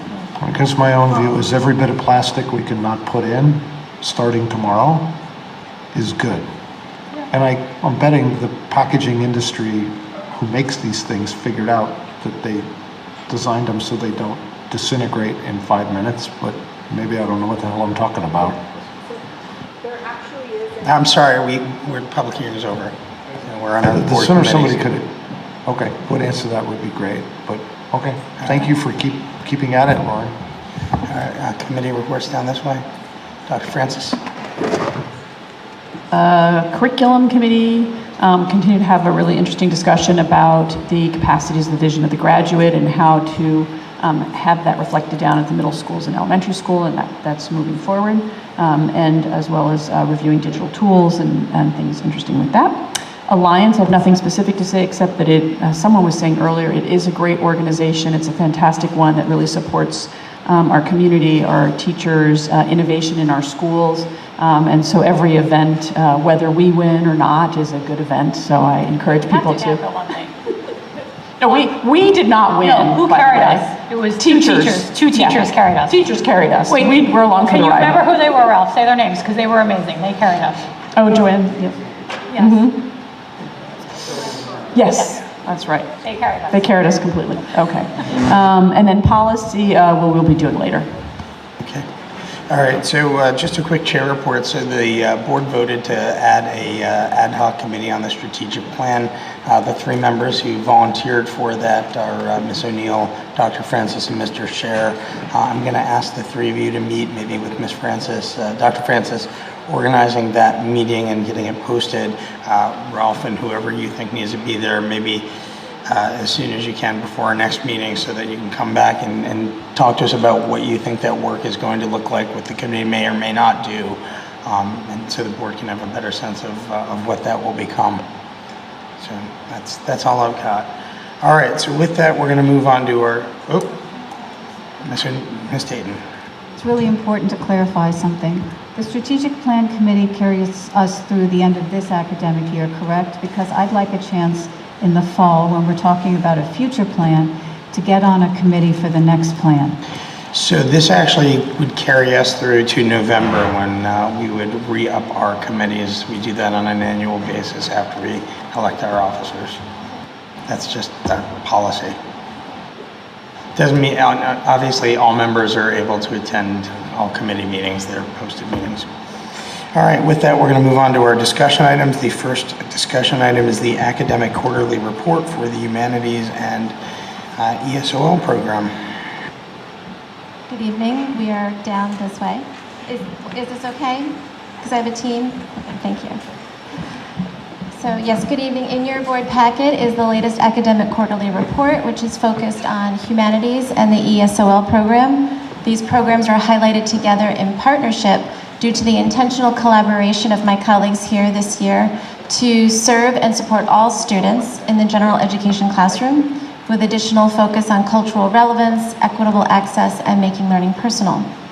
The academic quarterly report is presented in 5 parts as outlined in Policy 6180, including our program goals, program cost, program achievement and accomplishments, program activities, strategies, and the strategic levers of change. With me this evening are Adrian Hirsch-Klein, our Languages Program Coordinator, and Lori Elliott, our Humanities Coordinator. It is important that I do highlight their partnership that has developed with such a force for humanities and ESOL. And it is important that I recognize both Lori's and Adrian's commitment to all learners and working tirelessly to ensure access, and I am truly grateful for their work. We did receive multiple sets of questions, so you should have received those responses by now. We can also provide additional information tonight, right now, as we present the report. And both Adrian and Lori do want to take a moment just to share 3 highlights of the report, because as with any report that we do, we always reflect, and we have some highlights to share. So I'm going to start with ESOL. Good evening, members of the board, Chairman Bernstein, Superintendent Mayo. Thank you for the time tonight. In terms of the report, for the ESL section of it, there are 3 main points I'd like to highlight on behalf of the 431 English learners and the 22 teachers and 10 professional assistants in our program. We've made some significant shifts in teacher practices regarding how best to meet the EL students' academic and linguistic needs across the district. We've done this through coaching, on-site district personalized professional development, at faculty meetings with training delivered by our ESOL teachers, and at off-site ESOL specific workshops and national conferences. Secondly, we've shown growth and achievement on district and state assessments, including ESPA, the STAR, and of course our version of ESPA for our program, which is the Lost Links. And you'll see the percentage of growth rate and the percentage of growth target achieved outperformed several of our comparable districts across the state.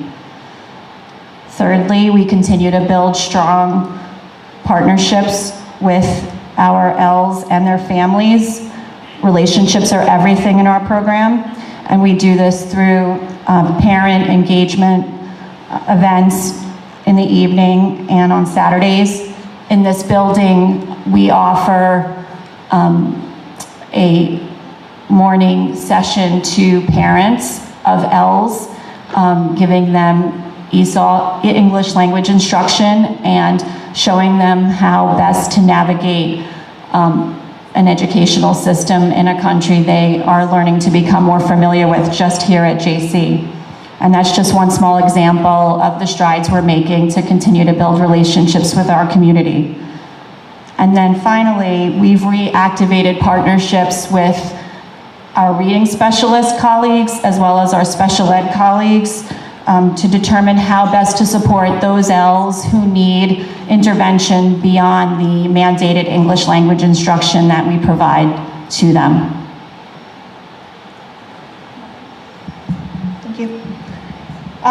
Actually, my last point was the same point she just had, so ditto on that. We've been working very closely with our specialists. We've been able to combine our meetings with them 3 or 4 times this year in extended amounts of time to discuss how we serve students who need reading interventions for whatever reason. So that's been going very well.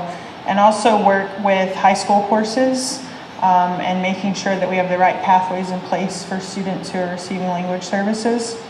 And then in instruction through our professional development, especially at grade 6 with the 5-6 focus we've had this year, we've been able to include the ESOL teachers in the grade 6 cohorts. So we've seen a lot of growth there. I would also like to highlight the professional development that we've been doing this year. You know, coming out of last year, one of the big focuses for humanities was closing that 5-6 gap. So a lot of the professional development in the smaller groups and on campus has been focused on that. So we've used a cohort model this year where teachers are with their same group every time they meet for half a day, and also during our full day conferences that we're hosting. So they've been able to work directly with Teachers College for grades 5 and 6. And at the K2 level, we've also been working directly with the Wilson Foundations trainer and another consultant for balanced literacy at our schools that don't have foundations yet. Overall, we've got very positive feedback from the teachers and their appreciation to be in a smaller group, to ask questions, be able to interact with the experts, and B, to get to stay with each other throughout the year so they can really kind of form some bonds and talk about what's going on in their realities. The conferences, of course, have been going great. It's been a lot of work, but we've got a lot of good feedback, and especially in the first year, some feedback to improve upon. But I think overall, the content itself has been going great. And lastly, I would also like to highlight the growth we've made, of course, in the SBA and the SATs, but especially in regards to our students with high needs. We saw huge gains through STAR for grades 1 and 2. You know, that's the only measure we really have for those kiddos because they're not taking the state test yet. But also at SBA, we grew 6.3%. And for the SAT, we grew almost 12% for our kids with high needs. So I think that's worth pointing out. So we can certainly take additional questions and allow a discussion around the report. All right, Ms. O'Neill and then Ms. Dayton. So I didn't have time to read the answers. I guess they came at 5:40 and I was in my car, so I try not to read board stuff while I'm driving. So, okay. So anyway, I thought the reports are really very clear, so I appreciate that. Thank you. I was wondering about the ELL students about when they transition out, because they're still in a rather fragile learning state at that point, and I was wondering if we do anything in terms of trying to track them so that they don't, you know, fall between the cracks or regress or whatever. How do we try and keep in touch with those students? So we do provide and strongly recommend at least one transition year for students who exit per the state criteria, but not ours. So if students are not reading on or close to grade level and writing on or close to grade level, we will strongly encourage a transition year. Parents can decide not to pursue that, but most do take advantage. And then once, and some students receive 2 transition years, particularly if they're going from middle to high school. Then beyond that, while we don't have a formal system in place to track students who've exited our program completely, we do keep in touch with their teachers. There are meetings that address those students' needs. The teachers are aware that they're aware of the students who have been receiving ESOL services and know they can contact our specialists and their guidance counselors should there be any concerns. So just because they exit completely doesn't mean we lose total sight of them. So I just have a follow-up question. When they're out of, so how do we then communicate with them? Sorry. Communicate with those parents of those students after they've left the program? Who's aware that those students need information sent home, you know, that's been translated? You mean in general or about the fact that they've exited the program? About those particular students who have left the program, but obviously there's still a need to communicate with the parents and so on in their native language. So how do we manage that? Well, that's something that we communicate with the teachers who receive them, and we provide school-wide translations in the buildings where those families predominantly are. Okay, so I guess I'm concerned that all this is verbal communication after the child has exited the program, and that worries me a bit since people do move around and so on and so forth. But Barbara, we do, even when students exit our program, translators are provided at the request of the parent and or the teacher. So it's not that we are aware of the need, because we are being contacted for that. We don't just provide translation support for ELLs. Ms. T. If that answers your question. Hi, thanks for the great report. I have a number of questions on ESOL. First are two questions about the staff. Are teachers required to be fluent in a foreign language, and are they required to be culturally competent in terms of their understanding of the students' backgrounds? They are not required to be fluent in a second language. In fact, they say, research says the most effective ESOL teachers only speak English, because then they don't run the risk of translating, because translating is not the way we teach students English. With regard to cultural competency, that is built into teacher preparation programs for ESOL teachers, and it is professional development that we continue to provide internally to our program staff as well as to the general ed staff. So yes, there is an expectation that our teachers are culturally competent, and not just in the dominant cultures represented in the district. Dr. Francis. So first, I'm learning the lingo, there was lots of nice celebrations from this report that I put in my email. Secondly, the suggestions I had made in terms of ways to do graphs or tables, I would not request that you do that now for this report. We've all read it, we've all worked through it, but I felt like there was a fair amount of effort into looking through a table that went across 2 pages to try and figure out where we are within a range, and just by making a graph it would be much clearer to us. But now that we've done it, I wouldn't have you go through the effort to fix it. So that was not at all what I meant by that. It's just for future reference. I'm not sure, I was trying to quickly look through the email. The thing I was trying to say about the goals is when you say our goal is to get to 90% of X, it would be really useful for me not to try and have to search down in the data below to see, well, where are we now? So what is the growth we're trying to make? So when you say our goal is to get to 90% by the end of this year, and we are currently at X. And that just, I think, gives you a flavor for what it is that we're trying to get. And instead of, or even just to say, or those numbers are in table 5 on page 6 or whatever, so you can easily see that, because I kind of felt like the whole time I finally took a picture of the goals so that as I was reading through I could try and figure out where it matched to see that. So that was sort of part of what I was trying to say about that. The one thing I did read in the answers that I find a little disappointing is it sounds like there's great programs supporting these families at certain schools. And it's a little bit too bad, because not all of our families that are ESOL families, or however you refer to them, are at those schools, that they can't become part of that community at other schools. I mean, I understand there's sort of a sense of wanting to have maybe a school community there, but then there are certain people who don't get advantage of that at all. Sure. So. Well, I was just highlighting the workshops that are hosted at schools with more significant L populations. It doesn't mean that we're not doing anything at the other buildings not reported. At Old Greenwich, there are morning coffees conducted by the ESOL specialist.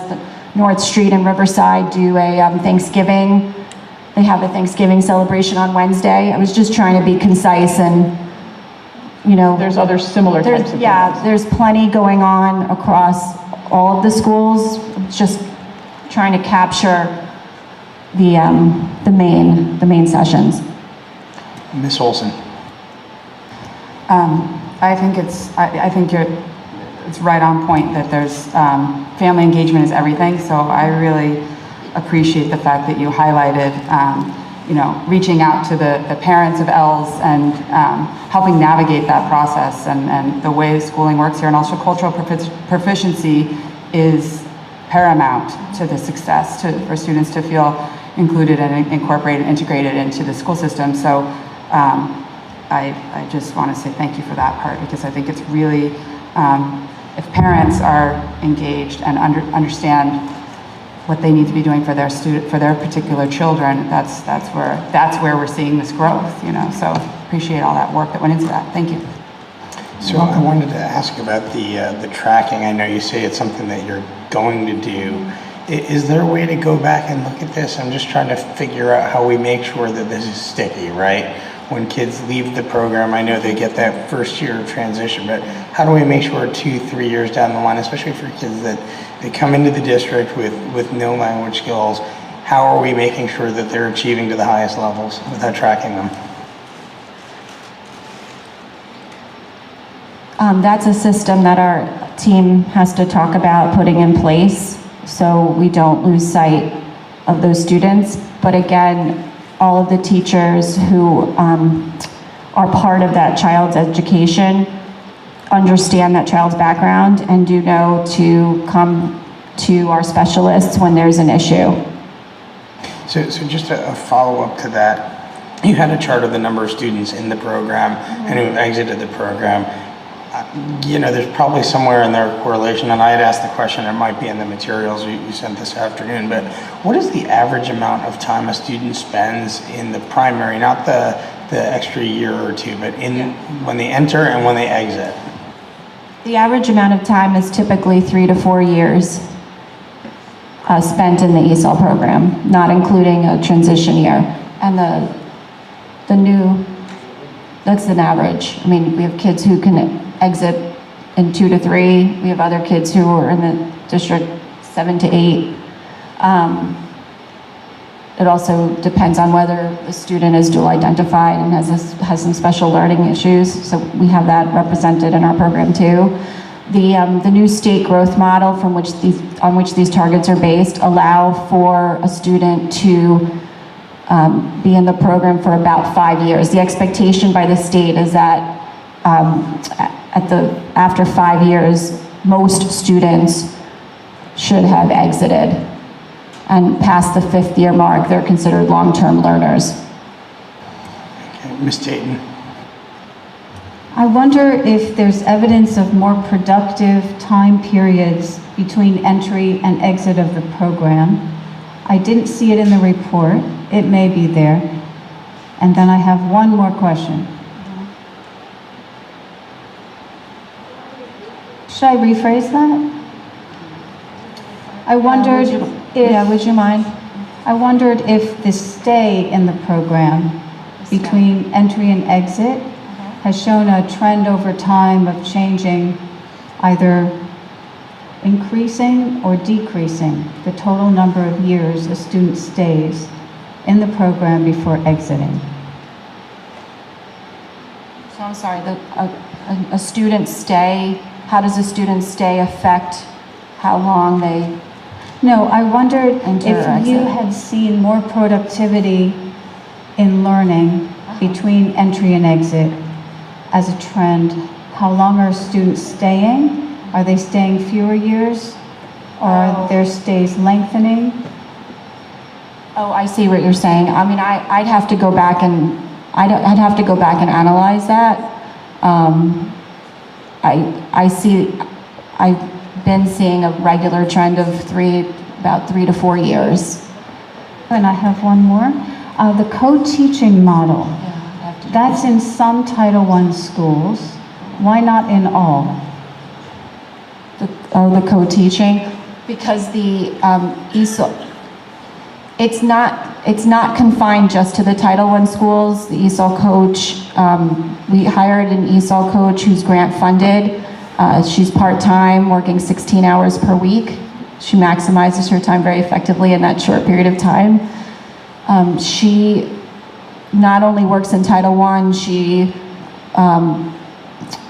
she works at the middle school level. She has consistent clients, so to speak, at Cos Cob, at Old Greenwich. She's not confined to Title I, but we have to, in order to continue to receive funding, we have to, or to ensure that, we have to maximize her time at the Title I schools, but she's not limited to the Title I schools. Ms. O'Neill. So I want to compliment you on the fact that you make the high school students college aware by trips to Iona and UConn. I would like you to think about, something else, another hat for you to wear, is to think about our kids in 7th and 8th grade, about introducing them to right tech.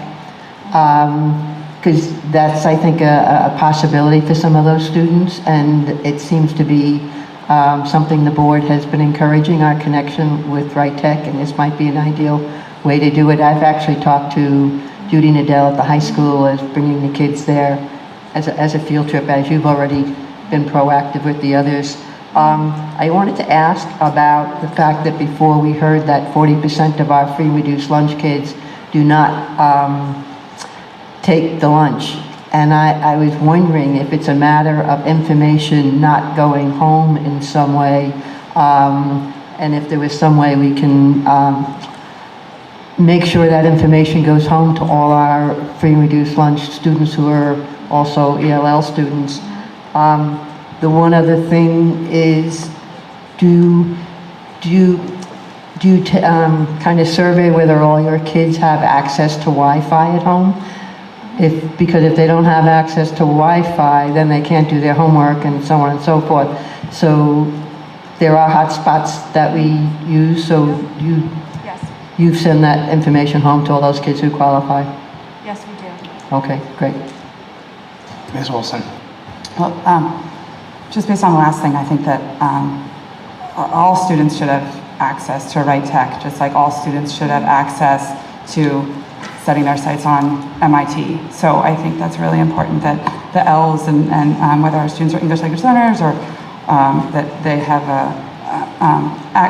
that they can set their sights on whatever's the best fit for them individually.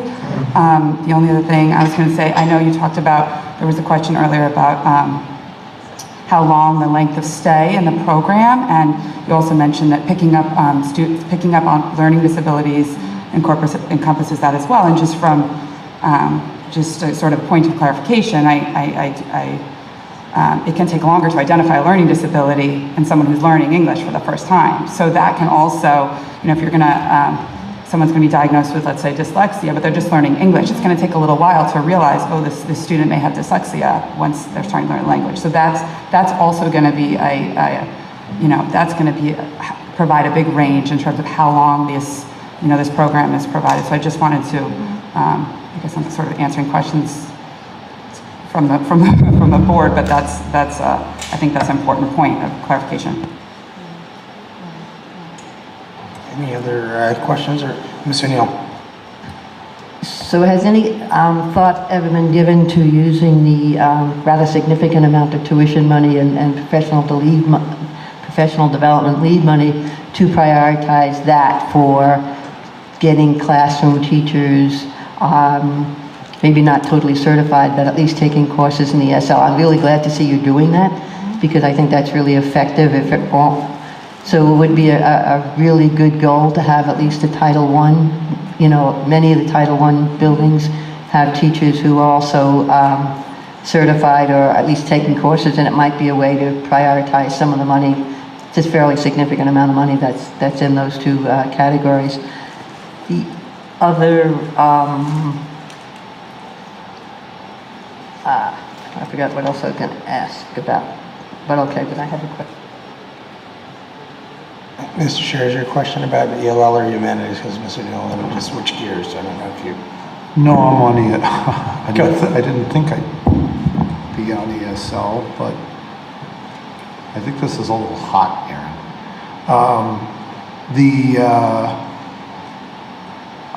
I think we should, if we're going to keep talking about this, we should probably get some basic facts. The last time I looked at ESL, when we reviewed this, I guess last year or the year before, we have one of the richest programs with the highest student-teacher ratio. We leave kids in longer. We have a really, really good, deep, rich program. I guess my question would be, and the last time I looked, I thought, I don't want to over-rotate on this thing. We have a lot of kids who need this service, but they seem to get it. And the board made a whole bunch of changes on working with the Alliance and helping people get internet at home. Candidly, you can get internet off your mobile phone, and I think data shows that a lot of these households have mobile phones, so I'm not so sure we have the technology problem. I guess my question would be, has something changed that in the program in terms of its resourcing, staffing, standards, or anything that should cause us to go back and look at it, as with Ms. O'Neill's questions, and say we need to do more? Because I thought we were already doing a ton, and we're doing way more than nearly any other district in Connecticut is doing. Am I wrong about that? No, we're working really hard. I know, I mean, I don't know if you see it in my face. I'm ready to collapse with all the work that has to be done to keep, and our specialists are excellent. I realize we have a very generous teacher-student ratio as compared to neighboring districts, Stamford and Norwalk, but our growth scores show why. It showed the benefit of having such a generous student-teacher, I shouldn't say such a generous, but a generous student-teacher ratio. I mean, you know, our students span from, you know, they speak 25 different languages. They come from a huge variety of socioeconomic backgrounds. They come in with 50 different levels of English, which is why some exit sooner than others. So there's really no like common prototype of English learner in our district. So I don't know, some days when we ask teachers how they're feeling like we're not doing enough, and other days we feel like we're doing too much. Yeah, as an example, I mean, I just want to bring this up. I mean, I learned this the other day, and I knew this was always true, but then I actually heard the data from talking to a teacher in Riverside School. Riverside School shows a really high Hispanic population. Yes.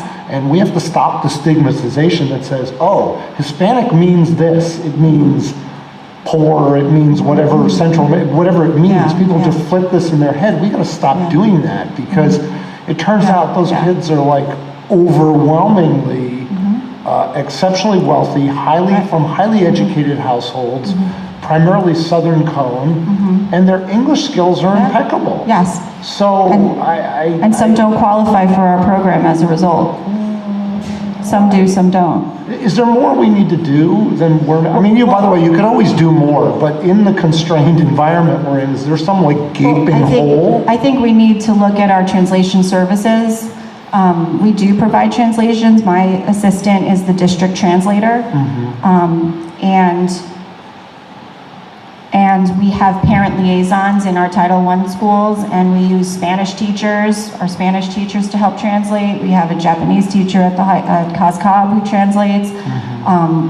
So we're cobbling, we basically have a system where we're cobbling our internal staff together, in addition to, of course, relying on using an expensive external vendor to provide translations in low dominant languages when needed. But we don't have a dedicated staff that just does translations. They wear multiple hats. So if we were to look at what we need a system where we can count on a few dedicated staff members to be available for translations. So if I can add, Barbara, you asked the question, and we were grateful for your question, because you said, what else would you need? And it's exactly that. A dedicated, centralized translation support service that could take all those pieces, understand the assessment or the needs of the district, and then could, target that need. And we did an internal.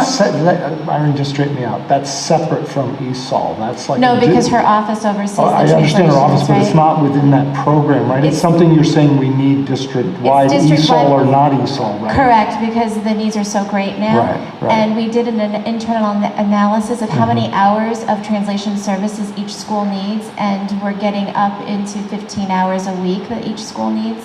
So she's doing an amazing job with the staff that we have in these resources, but if that is something we could look at, and I think we'd be more efficient and definitely more effective, and probably even more innovative in how we're providing those services. Ms. O'Neill. So I wanted to say yes. I was waiting for you to say this is what you need, because I know you need it, because every time I read something, I say to myself, does this go home in another language? And we've got so many people, and especially I was reading the physical for athletics, and I said, this is really important stuff. Is this going home in other languages? And a lot of other languages for all those students who are playing sports.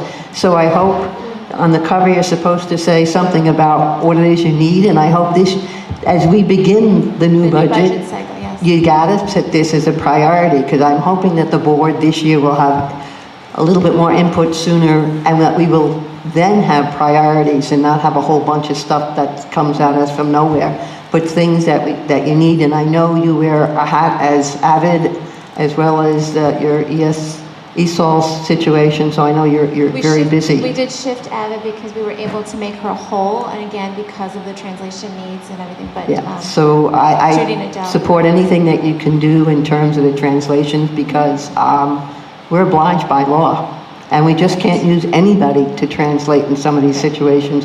We have to use a trained and qualified translator in a lot of these situations. So I really would encourage you to push for money in your budget for this. Believe us, we will. I just, Peter, to just finish answering your question, I think another need is bilingual support, is providing more social emotional bilingual support. We've been working with a licensed social worker out of the Centro de Bienestar, which is an agency in Stamford. It's in the report, and during Opportunity Block, twice a week, this individual works with a group of 10 students, mostly male, who are encouraged to share confidential information in a safe space. These are students who are recent arrivals, have various mixed backgrounds, and really need the support in Spanish. So that would be another need.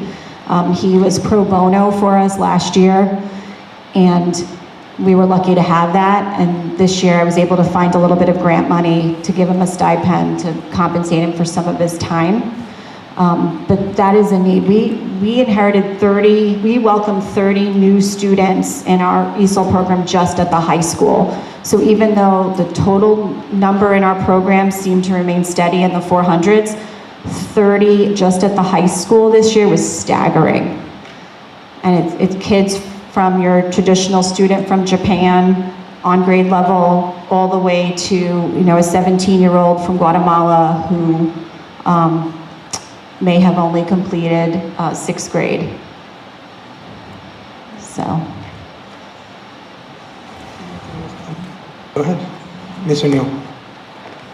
So with the amenities, again, a nicely done report. I just wanted to ask about the reading programs in the elementary school. Because I didn't get a chance to read the answer. Wait, what was the question?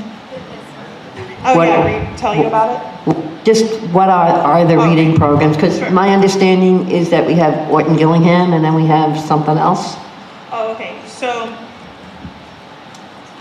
we have foundations, Wilson Foundations, which is a program through a partnership with Wilson Language and Orton Gillingham. So by using that program, we are instituting Orton Gillingham, if you will.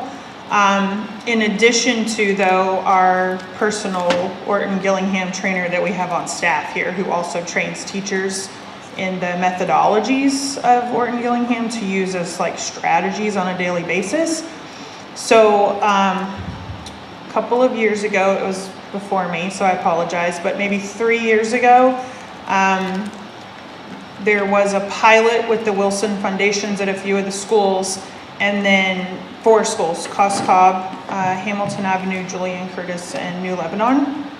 And so last year, kind of right when I was coming, we also had some more orders coming in. So we had, again, still those 4 schools, but trying to get like all of the grade levels to have all of the products. So for instance, if one teacher had kindergarten, we needed all the teachers at that school to have kindergarten, right? Not just the one. And then this year I was able to make it whole so that at those 4 schools, every K2 classroom, K1 and 2, has the system in place. Because before it was like one like kindergarten was all done at one school and 2nd grade, but not 1st grade. And we need the kids, to progress through the system. So right now that does exist at just those 4 schools. Our previous program that's also still in place for early literacy is Words Their Way. It functions completely differently than Foundations. Foundations is very explicit and systematic in the phonics instruction, like we know we have to have in those very young grades. Words Their Way is more kind of inquiry based and discovery, students kind of discovering the same information, you're just doing it a different way. That was our program for K-5, all teachers, all schools. When Foundations came in, and is this year again is whole, then Words Their Way is not needed to be used at K2 at those 4 schools because it's Foundations instead of Words Their Way. There was a gap, I guess, also identified at the same time that Foundations came the first time, that we didn't have enough, or we didn't have any handwriting curriculum. So, oh, it was a mixed, okay. So Handwriting Without Tears was purchased for all K2, all 11 elementary schools. Foundations also teaches handwriting in their systematic way. And so we were able to kind of straighten that out this year, that if you're using Foundations, you don't use Handwriting Without Tears and you don't use Words Their Way because it's going to be too confusing for a learner. So what's your goal in terms of the curriculum? It sounds like doesn't sound like it's really well put together. There's a piece here and a piece there, and where does Orton Gillingham fit in? Is that just for sped kids? No. Sorry, okay. That was loud. No. So how many of our teachers are trained? I mean, are a lot of the teachers trained in Orton Gillingham? I mean, I can get you the true count, but I was actually just looking through the list yesterday and last week, all the way back to 2010. We have a list of every teacher, specialist, various roles, people who are now administrators, who have been trained using Andrea. So Andrea runs cohorts, and it's a 1-year commitment, and she comes into their classrooms, plus there's days of training, plus there's things the teachers have to do with Orton Gillingham to show their mastery. It's a great asset for us to have in the district, and it's very expensive to do otherwise, so we're getting a deal for sure. So Orton Gillingham, if you will, is just a methodology, a way to teach kids early literacy. They do have things like handouts or manipulatives that you can use, but those Orton and Gillingham are, highly revered researchers who just came up with the best way to teach early literacy. It's not really a product. Foundations is what became the product to teach through that same methodology. So the goal is to keep spreading the Foundations. That's my goal. I kind of walked into the pieces, if you will, and post-pilot, I just came at kind of the right storm of different. So is it a money issue in terms of spreading the Foundations? Yes, but I've worked that out. I don't need any. Well, I mean, we always need more. Don't ever say that. I don't need any more tacos. No. So next year the plan is to spread it through kindergarten, and then the next year. Oh, sorry. No, finish. Oh, okay. And then the next year, first grade. It's very, very important to K and 1. Once you get to second grade, you're more dealing with the students who, for whatever reason, still have gaps or have just come to us. So we would talk more about using the next level, but it might happen more through interventions or specialists because it wouldn't really be for every child. Yeah. I know it sounds like it's being piecemealed or it's disconnected. It's not. It's really aligning everything and matching the appropriate program to that age group developmentally. And that's what Lori's been able to do. All right. If there's nothing else, thank you very much. That was informative. Appreciate that. So thank you. We appreciate that. And we do appreciate the questions. So when you have time to read through that, this will be presented as an addendum. And we are going to try to address some of the tables, so you have that information, and then that will be part of the April meeting when this comes back to you for consent.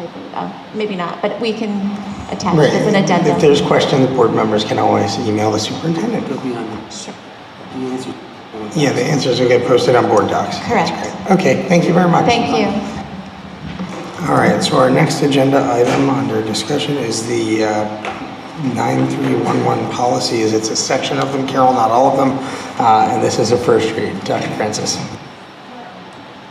So I think what I'll do is move to, all right, so for discussion, yes, for discussion, I had sent out to you guys 6 policies that I thought warranted just a little more attention. The tutoring one we just got today, actually so we had a big discussion about whether there should be this restriction or not, or how much of restriction should there be. Turns out there's an MOU that's part of the GEA contract that basically says you can't teach students that are in your class or that were in your class the prior year. So I think we can open up any further discussion on that issue. I don't know if you want me to do a real quick summary of the hot points that I think. So firearms, I think the issue that we sort of wondered about was off-duty police. And Ralph, I know you were thinking about trying to check on that. I don't know if you had any other information about that, because the policy specifically says if a policeman's on duty, they can come in with a firearm, but it doesn't address that issue. Political activities, I wanted to point out that this would change the ability to campaign at homecoming, because it basically says all school activities on school grounds and stuff. So that would be a change for us. Videotaping, I think we worked through it pretty well, so I don't think we had any really outstanding issues with it. But I'll just tell you the one other one. So videotaping, and then donations.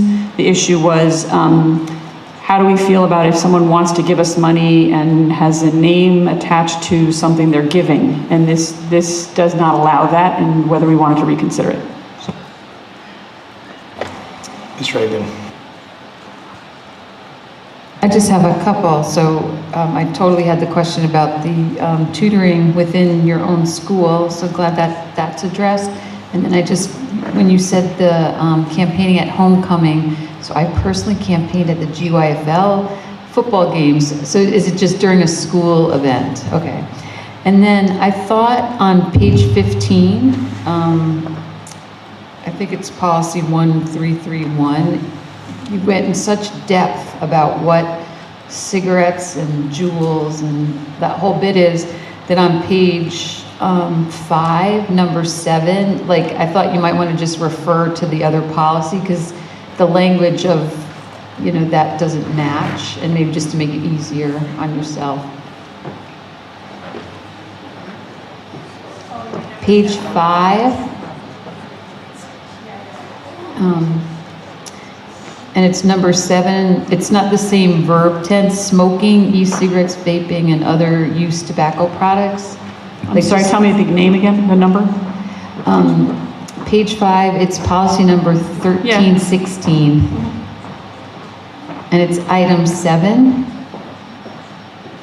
So just reading it, like everything else is damage, violate, consume, and it's smoking. And then, but the description there is so much weaker than the description of policy 1331. Yeah. So we may just refer to the other one or something like that, yep. And sorry, but I just have to say it, the grammar and the writing and the policies we get from CABE are not very good. Mr. Scher. Are you looking for feedback now, or this is first read? I mean, we've talked about this thing with tutoring. We have lots of teachers who supplement their income and actually help students, so I would not make that any more restrictive than it is. I know this is like, I've been in the Greenwich Public Schools for 18 years, and this thing like comes around, it's like Groundhog Day. My advice would be just leave it alone. Whatever we have is whatever we have. And, I'm a little worried I thought that the purpose of this exercise was to actually crosswalk from kind of what we had to adopt CABE. And I worry that in each one of these, we're taking the opportunity to revisit. I'd love to get us just to a basic policy book, and then we can,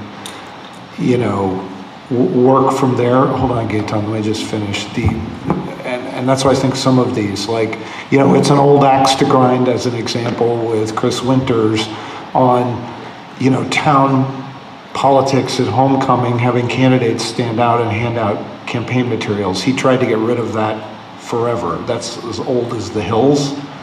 But it's yet another thing where kind of,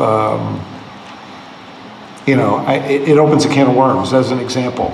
So now we're going to block, under this proposal, we're going to block political activity. We have kids in the high school who are over 18. And by the way, it's the same week that we're endorsing letting kids walk out of class and take advantage of, during educational time, political activity.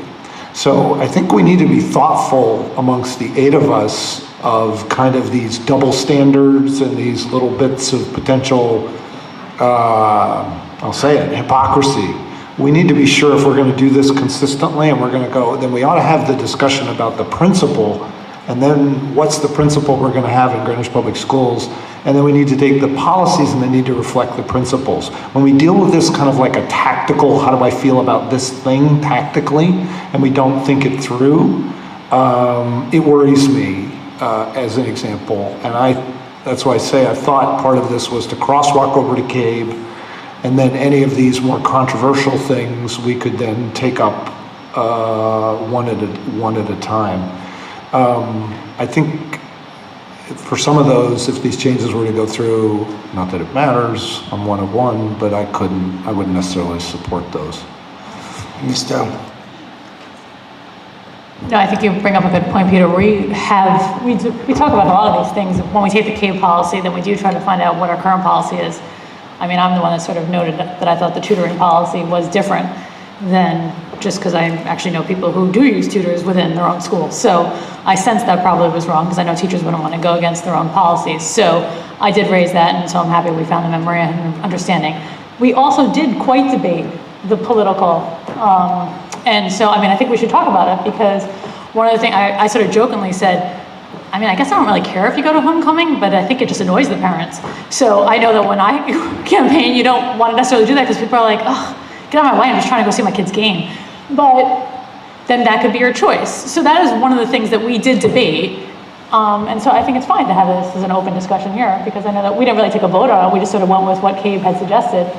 But if this is something that we don't like, we should talk about it. Ms. Tatum. Okay, starting with 1316, which is conduct on school property. I'm taking up comments from GEA based on their feedback regarding the use of email. So at the bottom section where you have the numbers 1 through 12, that begins with, based on the above, the board expects that no person on school property or at a school event shall. I'd like to insert using verbal or written means and then continue.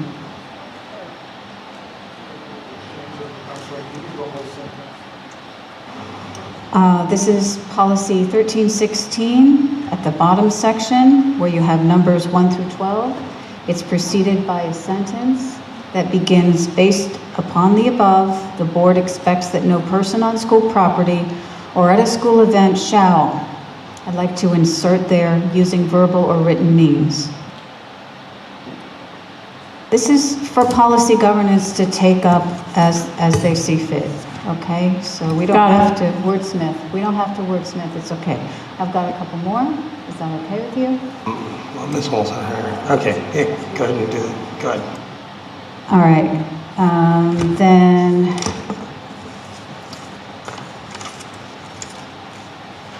(112.6), which is community relations, videotaping of staff students, page 8. Oh, sorry, I have 8.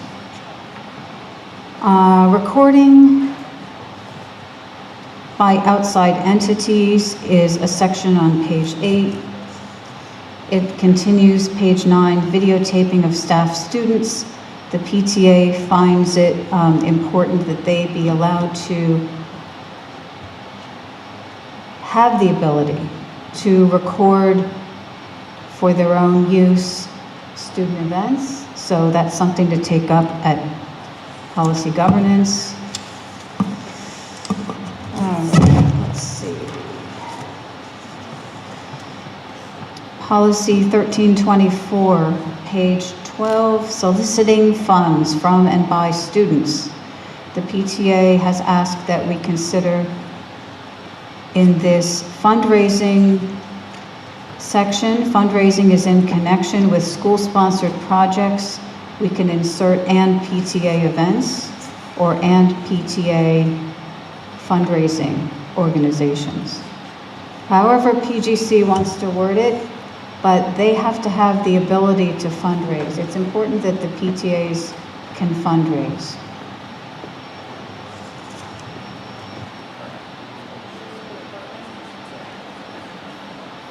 As long as everyone agrees they are a school partner organization, and that doesn't mean United Way or Greenwich Alliance, as long as that's included in school partner. Anything else, Jennifer? Ms. Olson. Yeah, so first of all, it's a big task, so thank you for, going through, and you did sort of reach out, I think, and highlight the hot topics here. So since it's a first read, you're just getting kind of where everyone stands, I'll just share my thoughts generally. I don't have any specific words to change, which is kind of where I stand on a lot of these. Again, I'm one of 8, but the tutoring in schools, I think that it is an important source of income for a lot of our teachers. I think provided they're not tutoring their exact students of that particular year, I don't see that as a problem.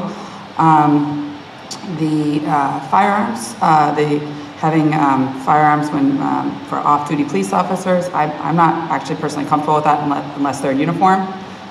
So that's where I stand on that. And what else?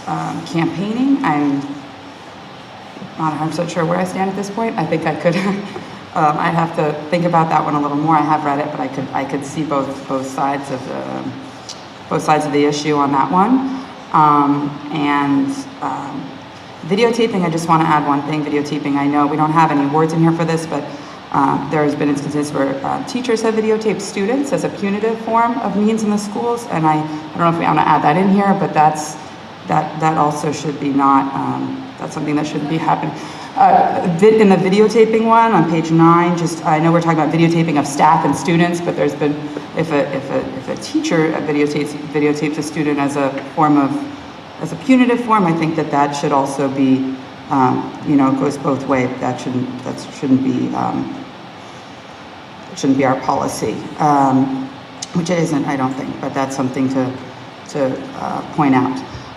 Again, this is just kind of where I stand on all of these, and again, the campaigning one is, I'm not 100% sure where I stand on that one, but tutoring for sure, I think. As long as teachers are, it's actually quite beneficial to tutor students in the same school. The high school is as big as some colleges, so. Mr. Chair. Gaetan, as a procedural matter, I know you guys kind of like develop these and then you send them over to legal for review. Or that's the way policy governance has traditionally worked. Is it working differently now? Is a lawyer in every meeting with you? No, I wouldn't think so. No, we because these come from CABE and mostly follow statute, if we're not significantly changing it, we don't automatically send it to legal, but if there's something that we're doing that we think there's an issue, then we would. I know, they're making the argument that they were already reviewed. They've already been reviewed by CABE, by their legal. What does Wayne Fox say about that? He says, I agree, I don't need to review them? Why do we ask them? I mean, if these are policies that have already been legally approved by... Because CABE is an independent organization, they're not the town of Greenwich. Right, but if so, there's anything... here's my question, Gaetan. My question is, I'm wondering if, there are, is someone going over and saying, are all these policies fine from a free speech perspective? Are all of these fine from there's some broad issues here, and I'm just wondering if I'm going to vote on it, I'm going to put my name behind it, I want to know that I'm not setting up a policy that has it, some of this stuff concerns me, this stuff that's in these policies particularly taping, videotaping, recording, ability of kids to say things, controlling what they can wear and say, so on and so forth. These ones are a little bit more thorny, and they have a little bit, there's policies we'll do that have nothing to do, and they don't really have a legal exposure to them. These seem to me to be a little bit more profound, so it was just interesting from a process perspective, if somebody's actually, but I guess we don't do it that way anymore. Okay.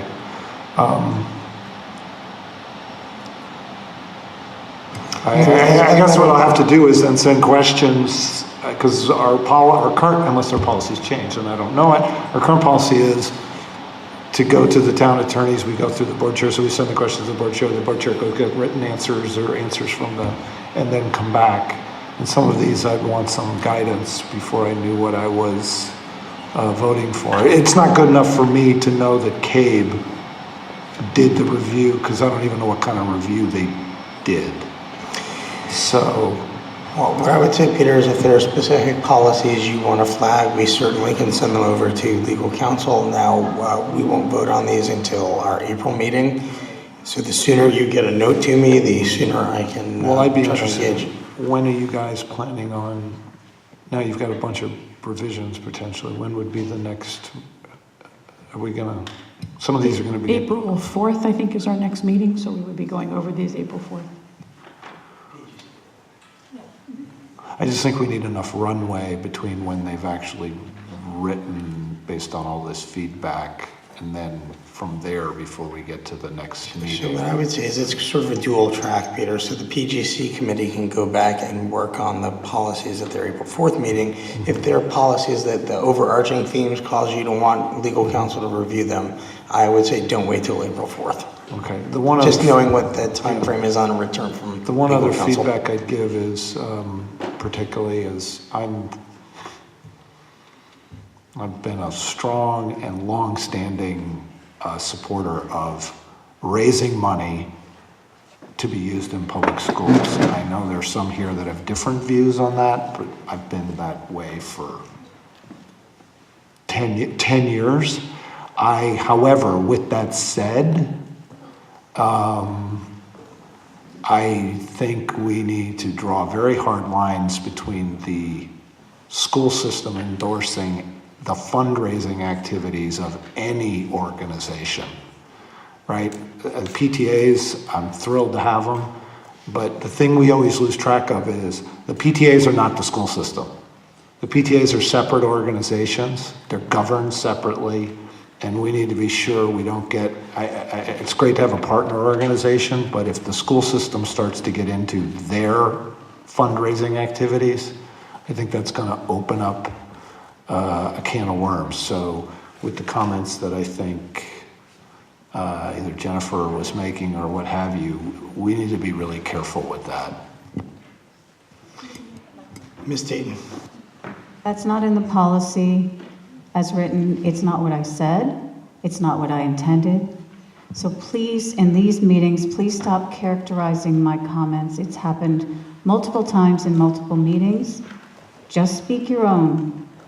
Don't tell the public what I've said.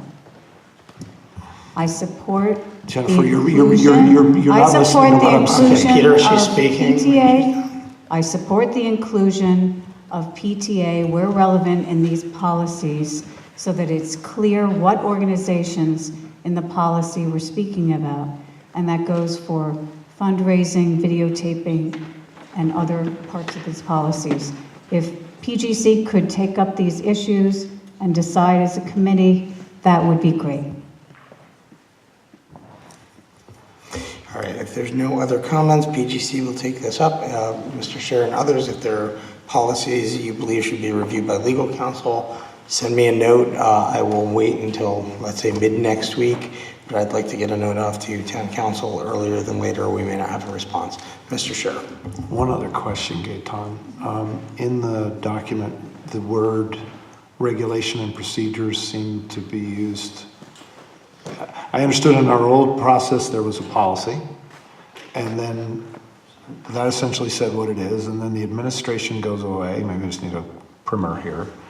Administration goes away after we write a policy, and then they write what was originally called a procedure, which was the details of how they would implement our policy, right? And in the new parlance, it's called a policy, which is what the board does, and they go away and they write a regulation, which is more the kind of language they use in the federal government that says this is how they're going to do it. In some places, it uses the word procedure when I think it meant regulation, so you might just want to do a search there. But my question is, in this transition, so we had an original old policy under policy governance. We had a procedure that went with a particular thing. Let me pick one, homework. Okay, we had a homework policy from the board, and then there was a homework procedure that the administration was implementing. Then when we replace it with the CABE policy, right, we're in this interregnum, right, where there's a new policy, but the new regulation may not have been written yet. So my question is, for parents, is what is in effect when we're in that transition? Because we're throwing so many policies out here. I got to imagine the administration's got a lot of work to do to go update all the regulations that go with it. And so what, do we know the answer to that, or is that?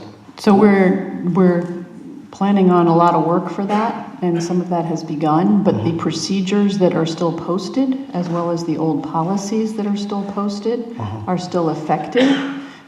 We're trying to avoid conflict, but you know, if there is a clear conflict, then the new overrules. But most of the old procedures are still going to be fine. So the procedures on homework, for example, are still there and still in effect. Those are in effect, although, and we have the new policy, so someone would look at the new policy, the old procedure, and that's what guides. And there's nothing in the new. There's nothing in the new policy that contradicts the old procedure, so they can both live in harmony. Fair enough. But that's how the world is supposed to operate. Okay. And then are they bringing? We don't approve procedure regulations, but do they review every one of those with policy governance? Yeah, those will become, we have not been working on those at this point, except for the few occasions when it's come up and we've spoken about it at meetings, but April 4th, we're talking about exactly that process, and we'll be probably working on the last few meetings once we won't be voting on new policies here. Right, great, thank you. Thank you for all the hard work. All right, if there's nothing else, we will move on to our action items. So the first action item is the Western Middle School Magnet Program. So, Mr. Feinstein, Dr. Carabillo, and team, if you want to come on down. All right, that's good. You can see that they're very excited to come up here. They look at this team. They're an awesome team to work with, and I have to say it's been a pleasure working with the Western team and helping them to navigate through answering your questions, making sure that they have a plan for the next few years. So I will leave it to Mr. Feinstein and his fabulous team and our fabulous support team behind him. Hi, everybody. I was going to start with like nobody puts baby in the corner as I'm sitting here. Let me introduce first of all my fabulous team here. Kim Matarese teaches 7th grade science and is one of our AVID coordinators. And Erin Montague is our 7th grade guidance counselor, also an AVID coordinator. We've tried to answer your questions in the document that you have in front of you from the previous meeting. So I want a few minutes to open up and then the floor is all yours. So I was planning on opening this meeting by restating our impressive growth numbers, our top state rankings, our notable gap closing work, as a way to sell you on AVID. However, after watching the video from the January meeting a number of times, I no longer think that's necessary. Every one of you were clearly, and wisely, impressed with our results and recognize the value of AVID as a system. We are so proud of our school. Western students exceed expectations if they are English language learners, if they qualify for special education or 504 services, if they are gifted, if they're economically disadvantaged, if they are black, if they are brown, if they are white, or if somehow they manage to escape getting labeled at all. We are doing what I suspect the racial balance directive intended us to do without actually racially balancing our population. We believe strongly that this growth is attributed to two factors. One, ensuring that we have the most capable and caring staff in front of kids. Thank you, guys. And two, the increasing implementation of AVID strategies school-wide and the fostering of a growth mindset among staff and students. You mentioned at the January meeting that as a school improvement plan, AVID was a no-brainer. Well, what is a magnet theme but a school improvement plan with the potential to draw? Will it draw? I honestly do not know. As I stated at the last meeting, as a building principal, it's my responsibility to do what is best for the students currently in my building. AVID school-wide is what is best. I cannot fathom compromising or diluting our current work in the hope that a handful of kids will cross the Mianus River. The 639 students currently at Western deserve better than that. They need our undivided attention if we are to continue this upward trajectory. This is not to say our work is done. We still have too many students who fail to meet the state benchmark, and some who do not grow as they should. The data I shared at the last two meetings suggests that we address these issues by allowing the best staff I've ever worked with to implement AVID school-wide with fidelity. I do appreciate the predicament the board is under with the state expectation that we racially balance our schools. But let's be clear, Western is not racially imbalanced by the state definition. We're not even that close. There's currently a 17% gap between our racial disparity and the districts, and 25% is the state threshold.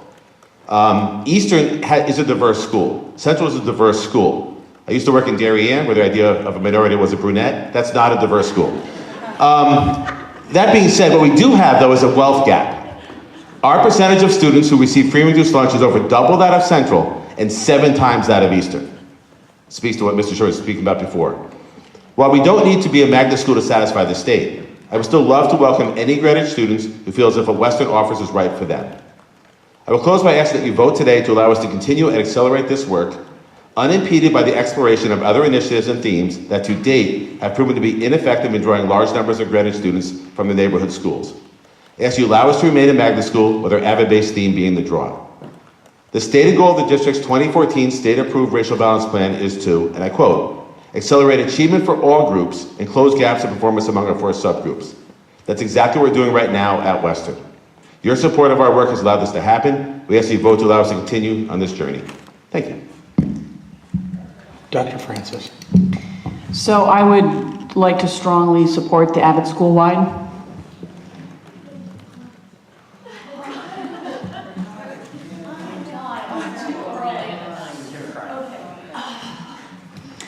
I think it's great.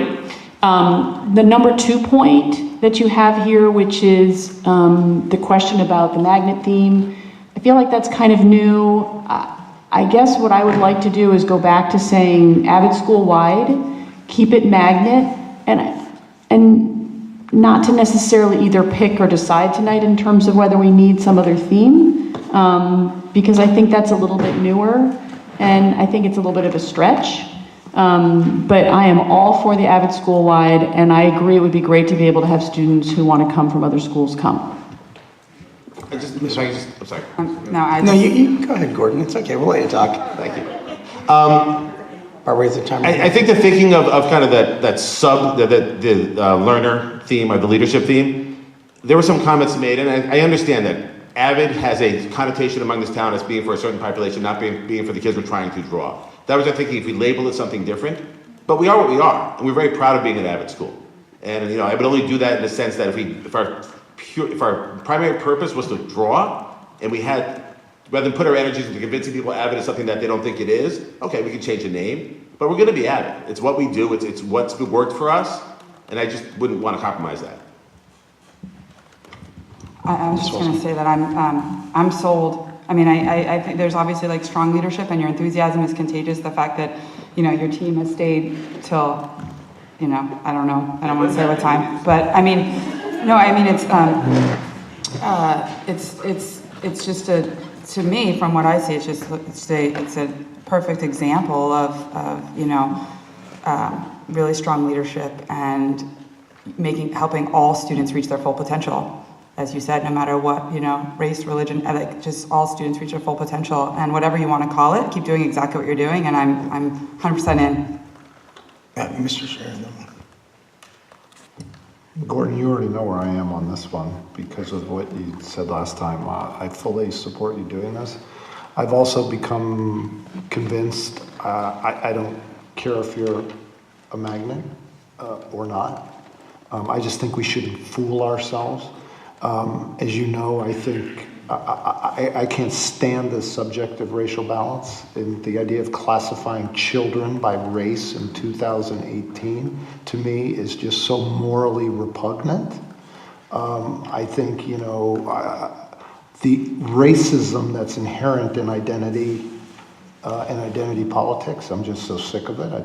I hope other people in the country are. So I don't care if you wind up becoming, I don't know, 100% Pacific Islander. All the more power to you, because if it's going to improve student achievement for kids, that's what I care about. I don't care whether you're orange, purple, black, brown, I don't care. So I'm prepared to support this enthusiastically because I think our job is to educate kids, and it doesn't matter what they look like.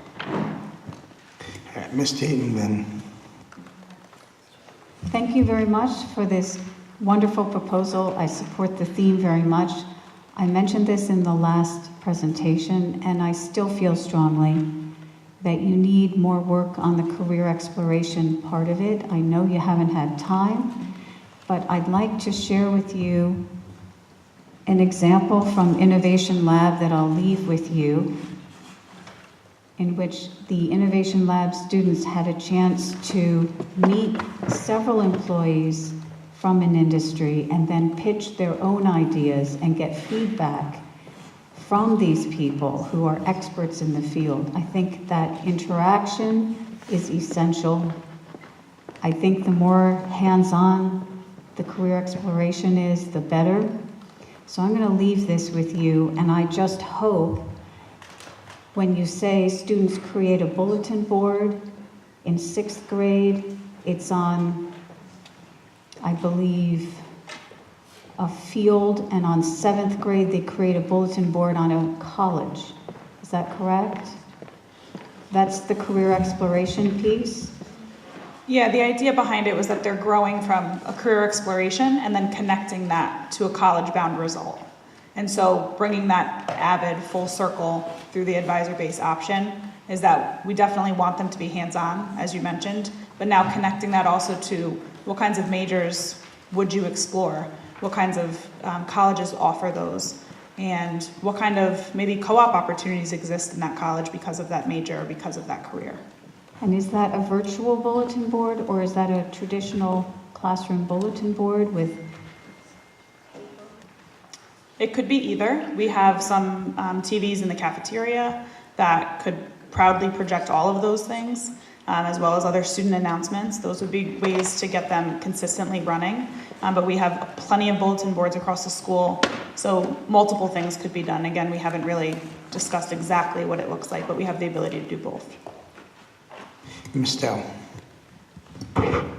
This is great. I was sold after the Greenwich Time article, so no. Hopefully you were sold. I'm kidding. But seriously, this is a no-brainer. I mean, for a few things. One, it's working. I mean, I love this quote, and I guess this thing you put together. In the focus groups, parents felt strongly that test scores and the quality of a school's academic program were more important to parents in Greenwich than themes or other aspects of a school. And obviously, whatever you're doing is working. And if it's AVID, if it's your team, if it's the fact that they're still here, like Megan says, and you start earlier than any other school in the district, right? Am I wrong about that? Yeah, so that's impressive. And look, and your enthusiasm, and again, I think that it's free. So I said, let's bring it to a vote, because I think we're all pretty happy about it. So thank you. Ms. O'Neill. So congratulations on all your achievements and your stats. I just have a question. If I recall from last report that there will be students who are selected as AVID students, and then there will be the others. So how does that work? I can't figure that out, that what's going to be different about those kids who are selected as AVID students and everybody else? The AVID cohorts will still exist, which is the program, and that's different than the system because they're electing to be in this elective course where they are being graded on and learning these strategies consistently throughout the year to the curriculum that AVID has proposed as taught through 7th and 8th grade. And that differs from AVID school-wide because all of the students will be receiving AVID school-wide as teachers deliver strategies through their curriculum versus an AVID curriculum. There also will still remain program field trips and at other special events that we do, we would probably open up to the whole school. But that would be the major difference, is that there's the elective class teaches an AVID curriculum for these students. So one thing,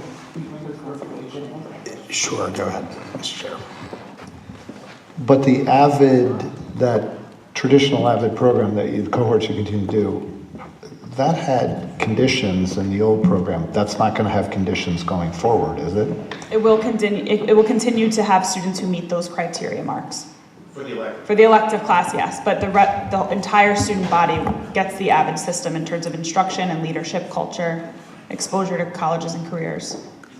Okay, what are the conditions that must be met? What are the criteria? Sure, so the criteria for the national AVID elective programs are for students who are in the academic middle, who are underrepresented on a college campus ethnically, and then lower socioeconomic, individually determined, and possibly first generation college going. So we're going to have a two-tier school system at Western.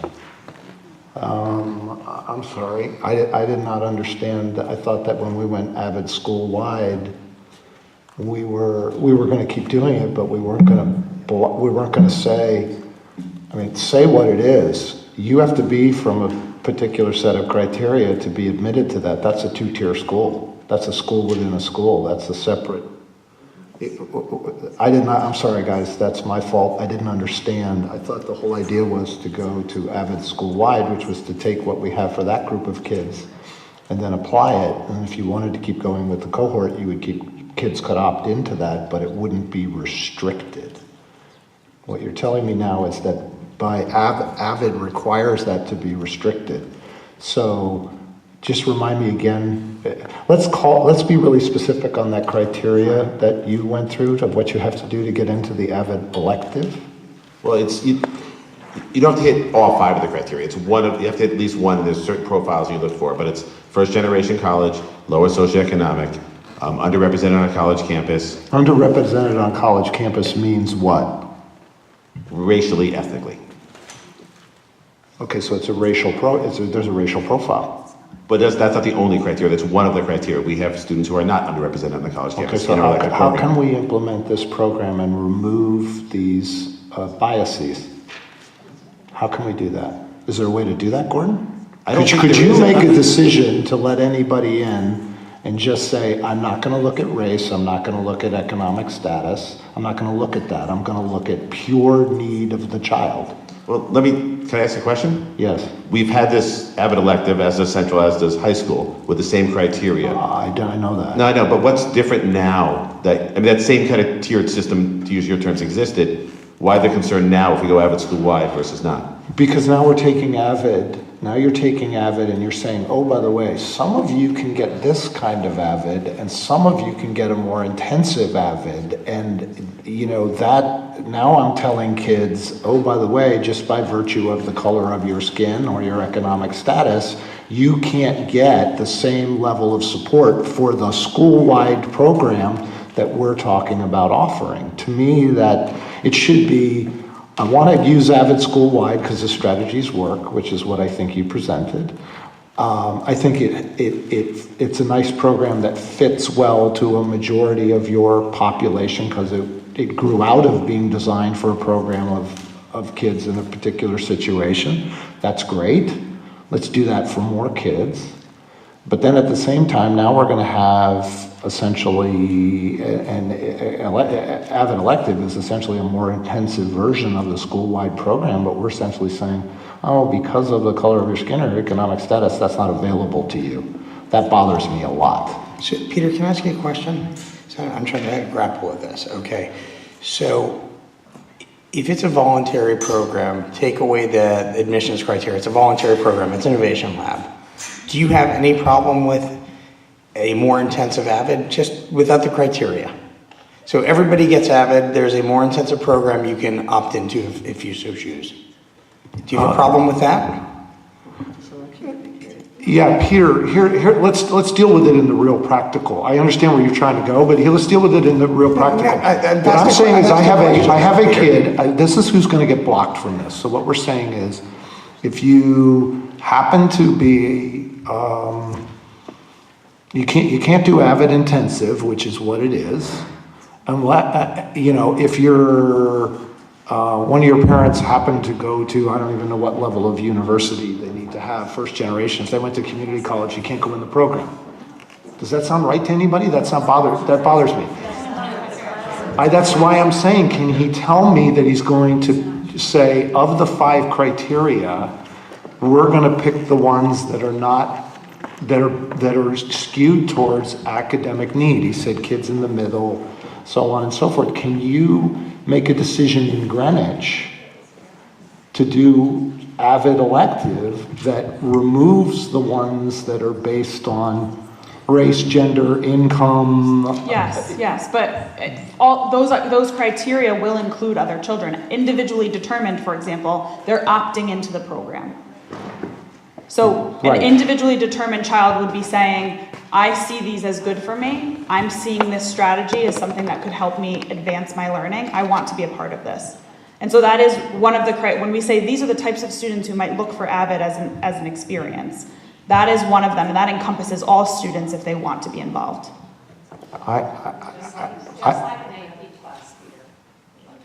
Yeah, but in AP class, we go ahead, Ann. Go ahead. The Avid elective program is a specific program for those students that really have that determination that they want to advance themselves, but they want this additional challenge. Avid school-wide is that there are certain strategies that are used for every single student, such as the Avid binder. So you may have heard some interesting comments about, ooh, the binder's so thick, but that helps all of the kids to organize themselves. In the Avid elective class, they may go deeper, depending on what the curriculum is, depending on what they're working on. So it would be like at the high school, a child decides if they want to take an honors course or an AP course. They can. If they want to take Avid elective, they can. They can apply for the Avid elective course. So it's not that it's necessarily any more two-tiered than what we already currently have in our schools, because we have ELP, we have AP, we have Avid, we have different electives. So it's just another opportunity for a child to be able to have what they think that they need. I'm in a simple place, Ann. I appreciate the trying to analogy to AP. We never ask a kid AP about their economic status or whether they're a girl or a boy or what their race is. It's not even comparable. This is one where we have criteria in here that is, it has nothing to do with the child. It's the child needs the intensive support or they don't need the intensive support. And that should be the only criteria. And that's all I'm suggesting, that's all I'm asking in the program. And I'm asking the question, I understand what the national Avid criteria are, just like, I didn't ask these questions in IB, what we were getting into with IB and what flexibility we had in IB, and I won't make that mistake twice. So my question is for this place where we say we're gonna be Avid school-wide, the logical place if a kid needs more support, since we're truly going to be a full-blown Avid school now, would be to use the elective program as an intensive. And a kid can opt, say, I want to participate or I don't. My only question is, can we set our own rules and let go of the other criteria that the Avid National Organization is asking for, which is what you said? And if the answer to that is yes, and we can say, I don't care who went to college. Right. I don't care what your color of your skin is, and I don't care what your economic status is. If you need this kind of support, this is how we're going to give it to you. If we can do that, and you guys are going to implement it that way, then I'm good. If you can't implement it that way, then I just want to understand that before I make this decision. Our site team has full control over the students that we accept. While those are guidelines, we have complete control over that, and we have many times before accepted all students, no matter who they are, what color they are, like we said. Then I'm good. Dr. Francis.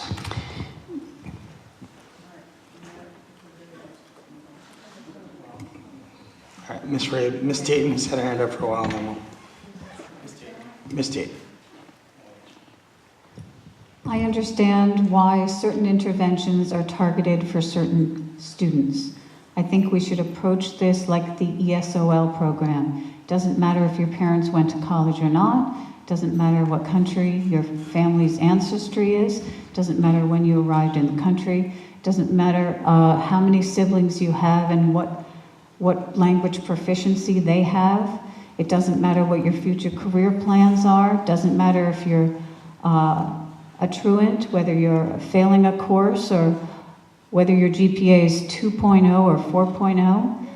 I think we should run it like the ESOL program, where there's an identified need, regardless of background, then you should get the intervention appropriate to you. And that's similar to how you approach other interventions in the system. I don't disagree.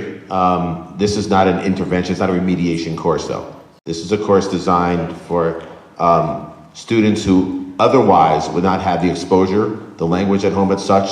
So I think the AVID national requirements are your typical kind of, typically parents who haven't gotten to college have a hard time maybe helping the child navigate the college process. That's a stereotype, that's a generalization, but typically that's the case. So that's why that's a clean fit there. But it doesn't mean that because your parents went to college, they can help you with that either.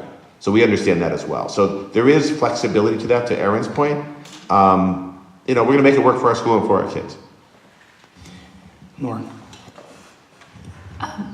I support this, and I would like to get the note-taking taught at a future board professional development meeting. I think that's really good. We can have somebody do a train the trainer. All right, Dr. Francis.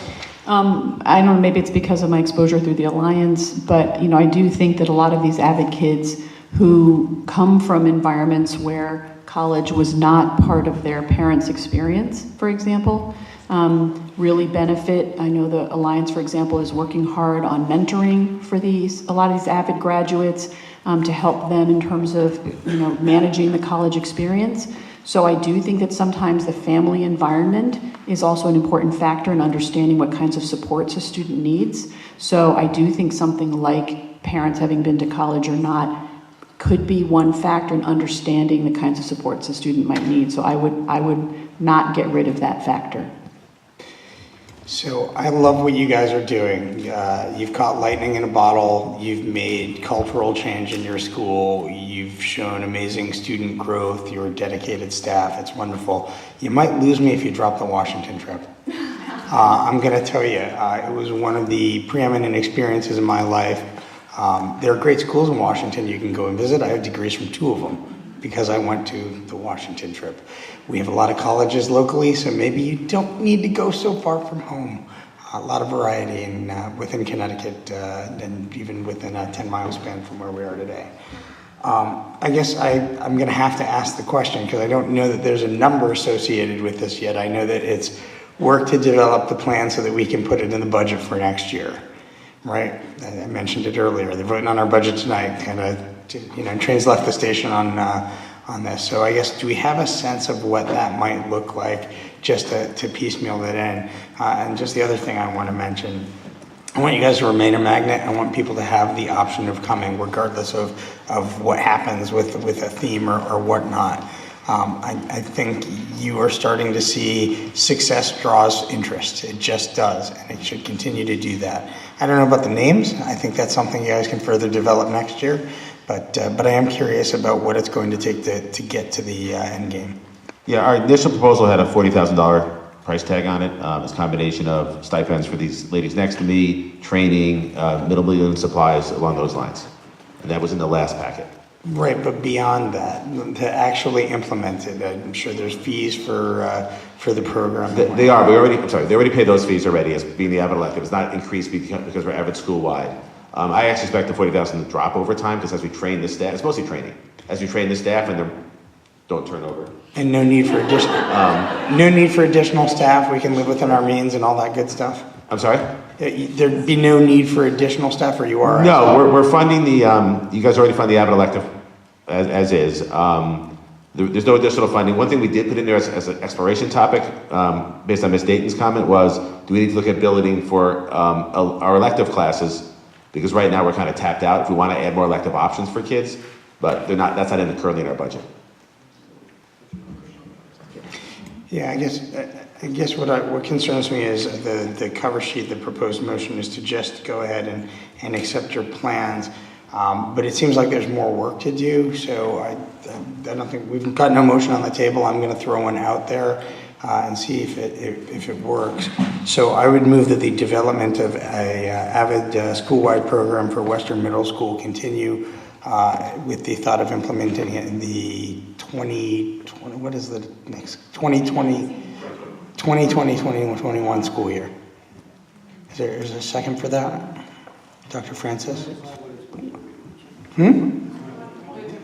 Well, yeah, this would basically allow them to move forward with this as a theme. And then obviously we'd be hearing again about this because there'd be a budget request in our future.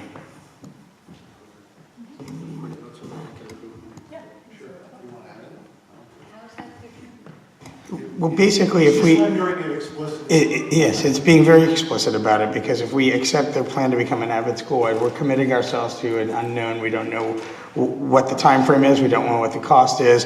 We're giving them the opportunity to go back and do the work in the report that they've laid out. They've got a plan and a roadmap. So I want to make sure they've got that opportunity.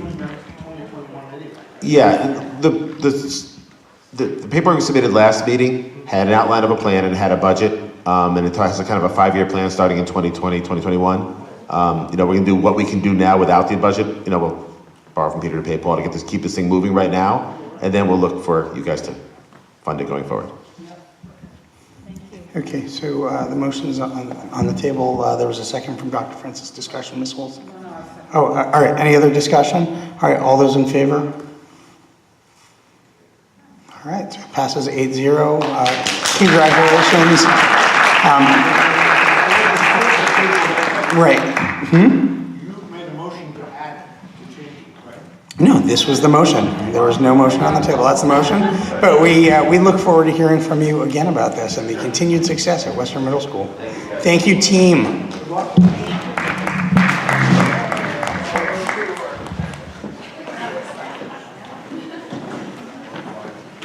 Okay, next up on our agenda plan, the GHS Course of Study Guide with an addendum. So, Rick, thank you for sticking around. You want to come meet your new boss?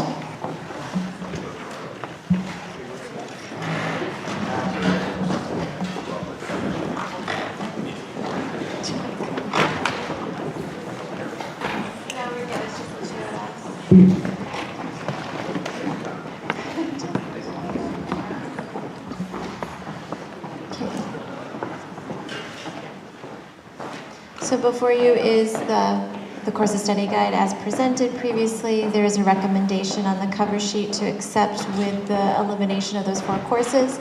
The difference is there is an addendum attached to this. Myself, Rick, and others at the high school, we did have follow-up conference calls with Mr. Wibby. He's the superintendent of the state technical high school system. So what you have are the minutes from that conversation. We can certainly discuss any item there, but in our most recent conversation with Mr. Wibby, is that he would like to start next year actually with a cohort of students. And again, we're just providing you with the information. No decisions have been made. So they are working with Westport and Norwalk Public Schools to develop a cohort of approximately 18 students to enter into one or more of their pathways, their programs. They have identified they would like to have a cohort for their carpentry program and their information systems technology program. We would have to pay for transportation, so I do have preliminary numbers of what that would cost for next year. They provide the FTE. It would approximately be from 11:30. The students would leave hours, so curb to curb. They would leave us about 11:30, 12 o'clock, go there and take the courses in the afternoon and return. They would leave the Wright Tech at 2:15 and return back to Greenwich High School. So still trying to think about what would that look like in our school, how many core academic classes could they take before they go there and spend the afternoon in those carpentry courses or information systems technologies courses. This is for juniors and seniors. right now. This is the cohort that they are designing. And we asked for some hard deadlines. He does not have those hard deadlines yet. It's kind of rolling. But we're going to check back in soon, and they're looking to hire a teacher at Wright Tech to accommodate all this by May. But we wanted a definitive timeline. They don't quite have those dates for us. There's still some questions within our own schedule that we have to address. How would students get lunch before they leave or there? We don't want them to take a bag lunch. And how many classes can they actually take at Greenwich High School, again, core academics, before they go for the afternoon? So, the information is there. I guess I've got a question about making sure students are on track for graduation requirements, so I'm sure that's something on your mind. What's the thinking right now? Of course. Well, we'd have to take a look at what credits they have before they sign up this, and we have to see what kind of alignment we have with the courses that they're going to be taking over there at Wright Tech to make sure they're aligned and hit all the different buckets over at the high school. So it's going to be dependent on student to student there. Okay. Ms. Dayton. Thank you, thank you, thank you. I am so pleased that this is an accomplishment that we can all be proud of. I know it wasn't easy. I am so grateful to both of you and to Ralph, wherever he is. Thank you. This is a huge step forward for so many of our students looking for career and technical education. I have a couple of questions, and they are not at all criticisms, just trying to flesh out the conversation. Do you have any idea why Wright Tech selected the start as 11th grade instead of 9th? Because I would love our students to be able to get apprenticeships, and that's not possible starting so late. It's just working with his team and with the cohort. This is what they've identified as a goal for their system. I think the key thing here is that with this particular program, students can still go to Wright Tech and still graduate with a Greenwich High School diploma. They still, at this given time, if they want to enter as a 9th grade and go through 9th through 12, they can go through that whole apprenticeship, but they will not graduate from Greenwich High School with the Greenwich High School diploma. So we still have both options on, but at least the second option gives us the possibility of getting a Greenwich High School diploma and building up those hours in terms of leading to the possibility of some type of certificate. Right, because that was our charge, right? You wanted to make sure they still had a Greenwich High School diploma, and that's the possibility, yes. Mr. Chair. So my questions were, and by the way, congratulations. This has been like irritating the heck out of me that we weren't able to figure this out. Hey, let's not focus on the past, let's focus on the future. It's fantastic you guys got this together, figured it out. Who knows how it'll work out, but let's give it a college try. And it does, as Ms. Dayton, I'm not going to say that. It expands opportunities for children in much stronger technical education for kids who want that, in facilities that are purpose-built. And I love the fact that if they so choose, kids can go to AIT, they can get out of Greenwich High School, but if they want to do this dual thing, that's a fantastic innovation. So let's see how well it works. My question is, because we went through this with start time with scheduling for athletes, how other high schools had scheduled their athletes so that all of their last periods were open. I know that's like a scheduling nightmare, but we looked at that as an example. So applying that same model here, do children, I just need a reminder, and Rick, I know you'll know this off the top of your head, are our graduation requirements more stringent than the state's? That's one question. And if so, in what areas? And the second is, are there different graduation requirements for kids going to a generalized high school like Greenwich High School versus one of the technical education high schools of the state? I guess there's 22 of them. Do you know if there's one standard for the whole state, or are there two standards? The number of credits that they have to acquire for And graduation. in what areas? And in what areas? So if you go to technical high school and you're kind of on that track, right? like you want to be a chef. They have a really great program to help kids be a chef. The requirements for the core academic areas are the same. That's why it's a 9 through 12 program for them, and if we were to engage in that, they would get a Right Tech diploma because they're responsible for the core academics, which again, you still need the 4 years of English, the years of mathematics, and so on. So that is Do the our same. core academics match theirs? That'd be an easier question. Do you know? They're aligned to the same standards. It's the same Connecticut core standards. Yeah. Okay, so that. The only thing is because they have I'll just call them shop classes, like clinical hours, if you will. And if you're doing it for 4 years, you are more on track to get credentials or certifications. He did say that by doing this over 2 years as an 11th and 12th grader, there might be a possibility for some certification, and what he called it was pre-apprenticeship hours. So it wouldn't necessarily be like right on track with a journeyman, but you have an opportunity to say, I've earned maybe 1,000 to 1,500 hours of pre-apprenticeship, where you can then, be taken on by some company. So here's my last question. Are you proposing this as a pilot, or are you proposing this as a do, and then if it doesn't work, we shut it down? How are you proposing it? We gather the information to present it to you so that you can discuss and decide how you want us to proceed. They're doing it as a pilot. So this Mr. is Wibby. a course of study. Well, the course of study is separate. That is right, because we do that annually to present you with a 9-12 course of study. There is a recommendation on the cover. Then part of our conversation last time was, well, what are we doing about Right Tech and Career Tech Ed? So that's why this was attached, because it was part of this discussion. So when do we have to decide to put this program as their I'm going to use precise language, participating in their pilot, right? Next year, when do we need to put that in this course of study so that students know they can do it? Yeah, it would kind of be. Do we need to do this tonight, or do we have enough information? We don't have enough information from Mr. Wibby and Right Tech. We do not have enough information. We don't have any hard timelines. Plus, do you want to know the price tag for transportation? Which we did not budget for the transportation, and in this research and conversation. It's going to be 79 grand. About $83,000. Right, it's going to be a bus. Yeah, exactly. Right. So that's another discussion, and another thing to consider. Well, it's not even going to be a bus, because it's going to be. As it is, it's the same. No, that wasn't my question. It's running. We buy the bus. That's my point. Because it's running in times where we don't.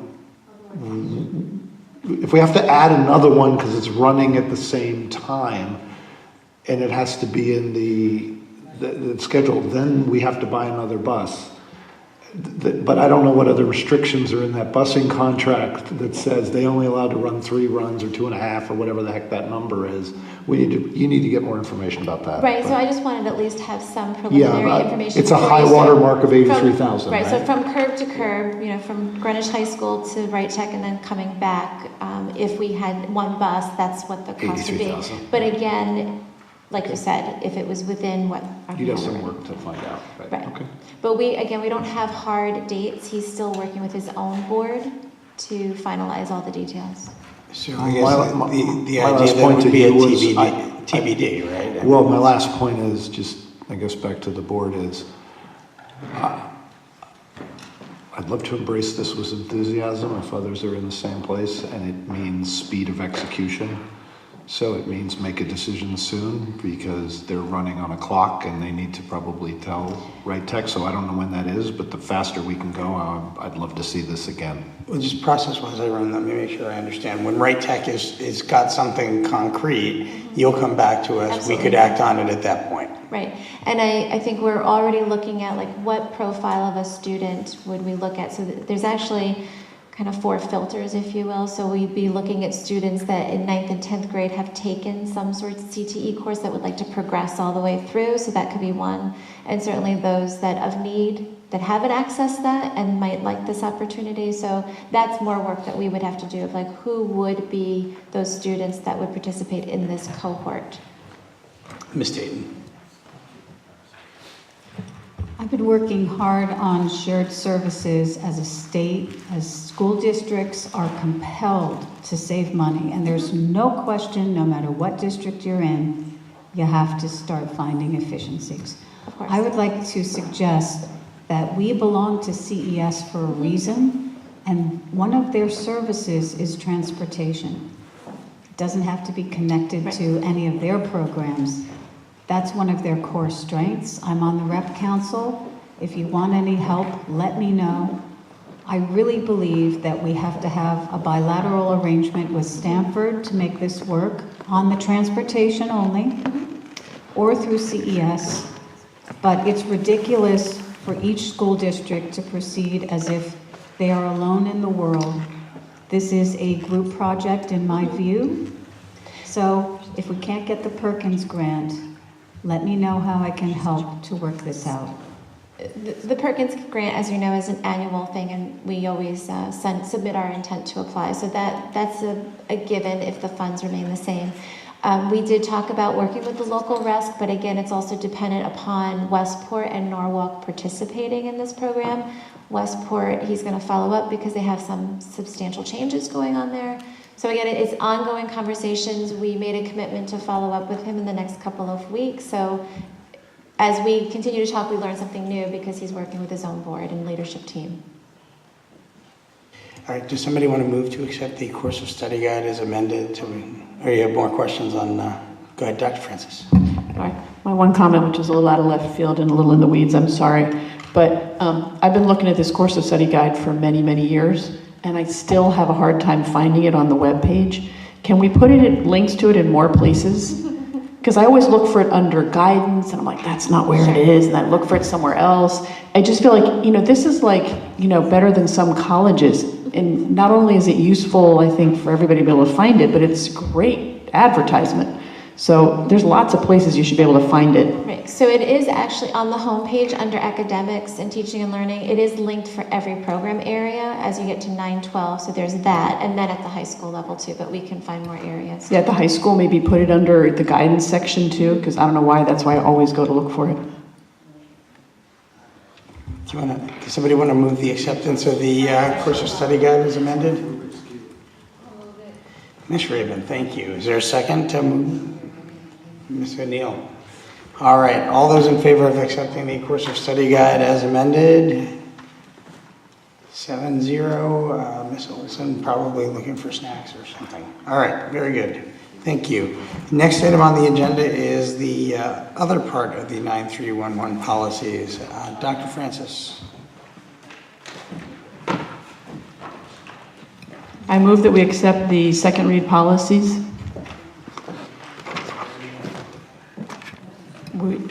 We didn't get any comments on any of them. Okay. Is there a second? Ms. O'Neill, any discussion on these second read policies? Hearing no discussion. All those in favor of accepting the second read policies? All those opposed? All those abstaining? Passes 6. Are you an aye? I'm an aye. All right, passes 7-0-1. Thank you. All right, next up is the ever important last day of school, GHS graduation, sunny, warm spring day.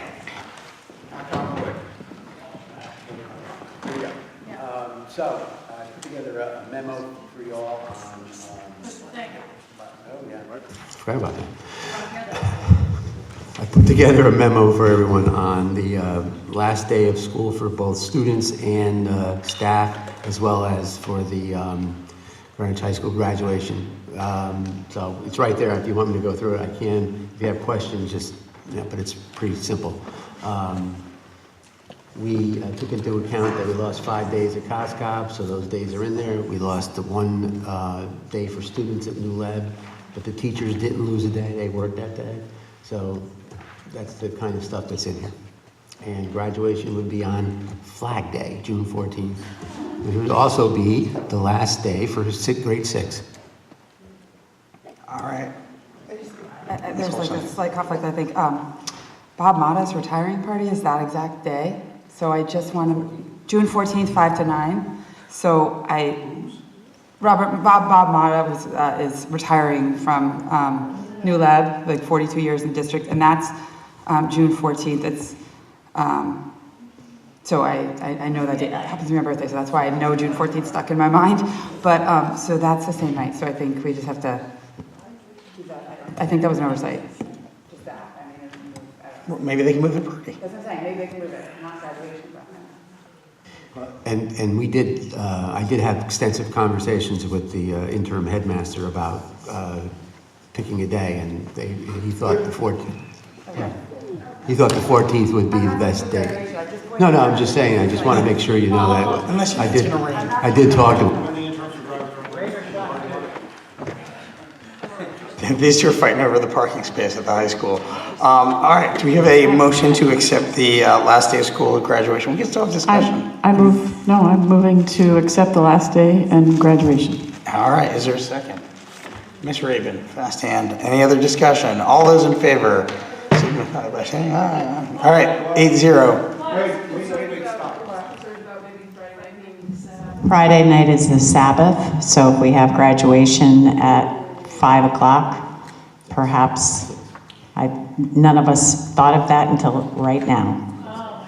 So we may have to come back on that.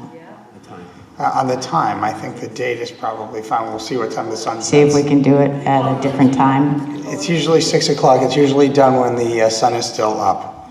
I've never had it dark, because we don't have a night for the lights. So. It's 6:30, and now you're assuming it's outdoors. If you go indoors, you're now two it's going to go late in the night. Okay, well, So we'll have to bring back a graduation, we'll have to discuss the graduation date, but it doesn't stop the time. Why can't we just pick it now and move it to the next day, which would be Monday? As long as we know we can get it done before sundown, we can look at that. If it rains, you're not going to make. We can't guarantee that. If it rains, we go indoors, we cannot guarantee it's going to be deadline. right, but you'd probably be able to accommodate if there's needs to move people up to an earlier ceremony. I understand it's not done that way, but if there's a need, I think there's a means of accommodation.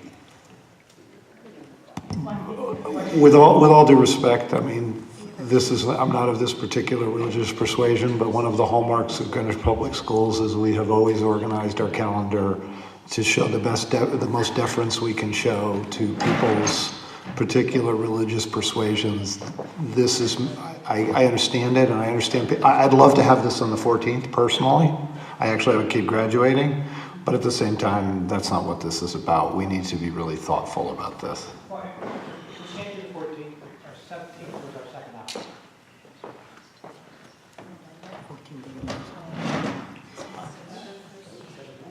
Ms. Dayton. Why don't we keep the 14th but have a rain date? Yeah, people travel and it's.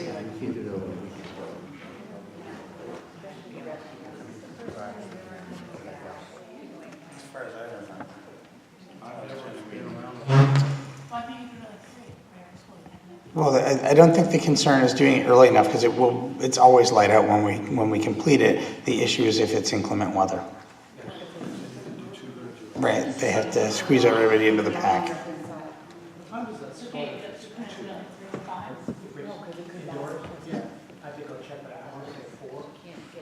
Could you do indoors earlier? Could you do the indoors earlier? We're in school that day. That's a good idea. The exam day. What's that? So we're done in school at least till 1:15 for the first two exams, and you have makeups after that. So there, we're in school at 3:15.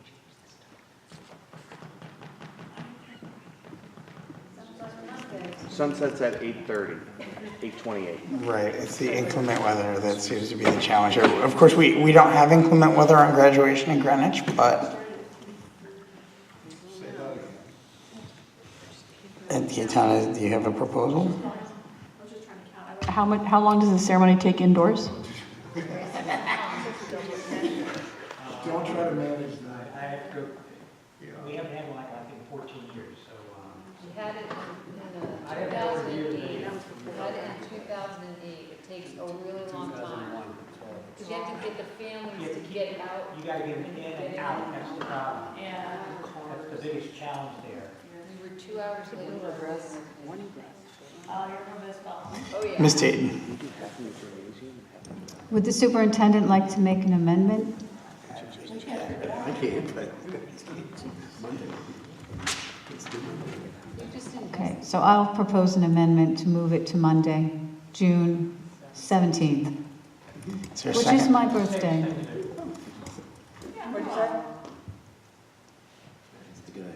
Is there a second on that? Yes, second on the 17th. All right, so there's a motion to amend on the floor to amend the graduation date to June 17th. Any discussion on the 17th?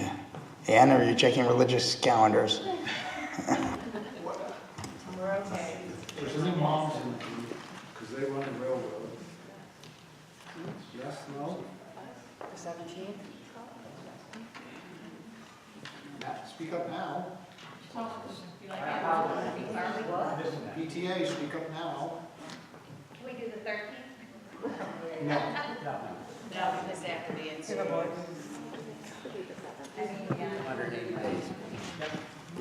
Right, 80 of the days. All right, so the motion on the floor. No, I can't do it on Saturday either. That's because you'd have to do it after sunset. Same issue. Oh, yeah, it costs us more to be open on Saturday. Okay, so the motion to amend on the floor is to change it to the 17th. Hearing no more discussion.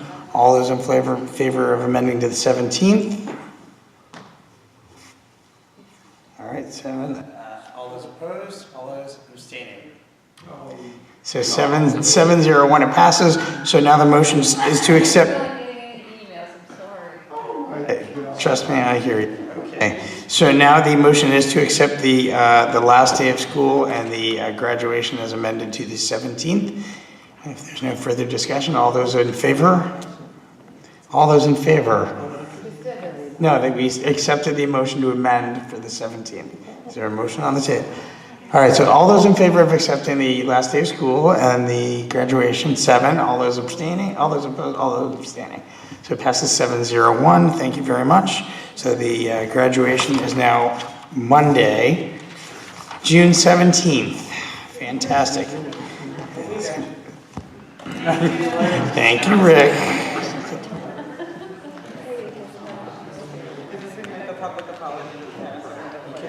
All right.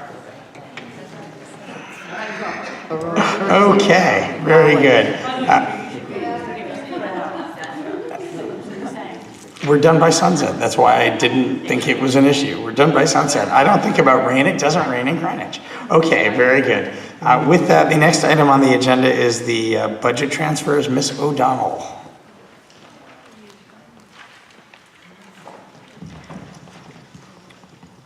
Happy to answer any questions on the transfers. We have 5 listed for this evening. Is there a motion to accept the transfers? Ms. Stowe, is there a second? Dr. Francis, discussion? So I'll say this, I'll say my piece, I've said it before. The fact that there's money because we have a savings doesn't mean we should spend the money. So I'm thinking specifically about the 5th item, which looks like we're gonna take money from a savings of people not going to a conference and putting that into curriculum and assessment. Now, I say that a little tongue-in-cheek because we just cut a bunch of money on curriculum development and PD, but saving money from traveling to conferences doesn't equate to using that money somewhere else. That bothers me a little bit. Other discussion? No other discussion?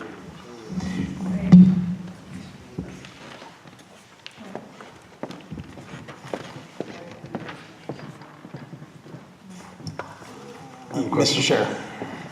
I'm sorry, I didn't do my homework. My dog ate it.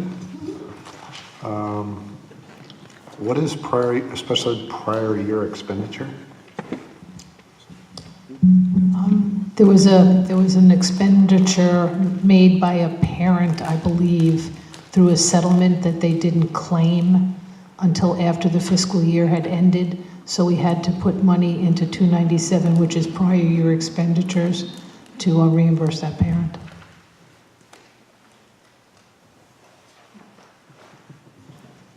Other discussion? Ms. Dean? Number 5, social studies. Last line, textbooks. Surprising because social studies is the one curriculum area that's really moving almost wholesale online. So I'm confused about why we needed to increase that.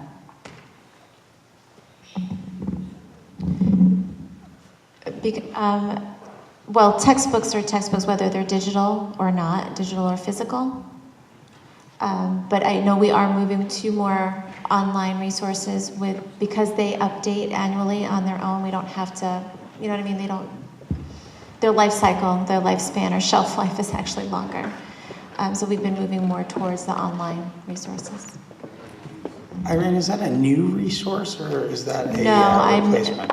I hope you know me by now. If there are new resources, we bring them to the board for your approval and review. Okay, any other discussion? All those in favor of accepting the transfers? 1, 2, 3, 4, 5, 6, 7. All those opposed? All those abstaining? Passes 7-0-1. Thank you. All right, next up is the financial and staffing report. Ms. O'Donnell. Okay, I'm happy to take any questions on the report. I do want to point out that we added a new version of the capital projects report. Somebody want to make There's a new version of the capital projects report in this packet. All right, can we have a motion to accept the financial and staffing report? And we'll have discussion, Mr. Chair, we will. Mr. Chair. Lori, in the capital, I'm sorry, you're looking at my back, I'm just thinking. In capital, for this, for the prior 3 fiscal years in each year, what's the total value of projects not closed in Munis? Do you know? So the ones that would be, the ones that are in flight for this year, some of them would be closed, right? Because they were done in the summer and we're now all the way out at March. So those would be closed. And then we have projects that are still open for this year, right? And then the year before, things appropriated the year before, what's the total amount that is not yet closed? And the year before that, do we have any that are not closed? Yes. So in 17, there's $333,000 worth of, in 5 projects that are still open, $369,000 from FY16 that is in 1 project, and $11,500, that's available, but I think that's completed and can probably go back. I'm just looking at the summary.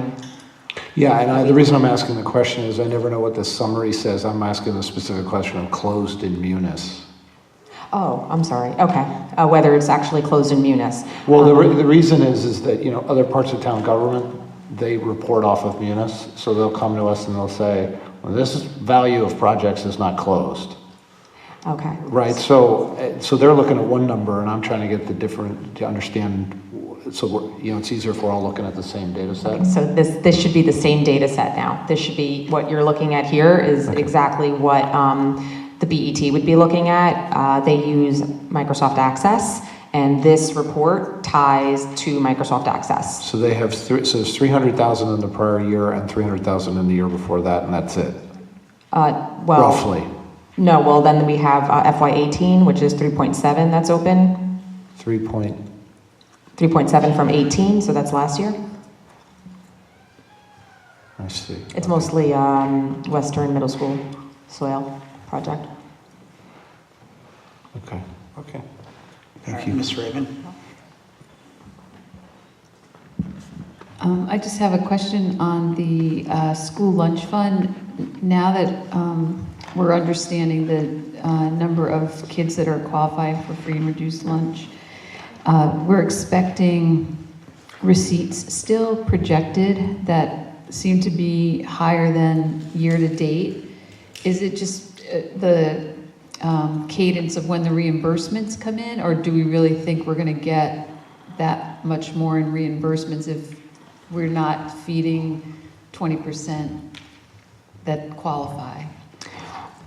No, this is actually, sorry, this is really loud. This is actually based on our forecast, so there is an expectation that you're looking at the lunch program reimbursement? Right, the 651? Yep. Yeah, that is based on current trends. Okay, because year-to-date it's 237, and then we're projecting for 3 months more in the year to get 414. Well, let me think about this. So we just approved. Right, so it's actually behind. So this would be 6 months to go.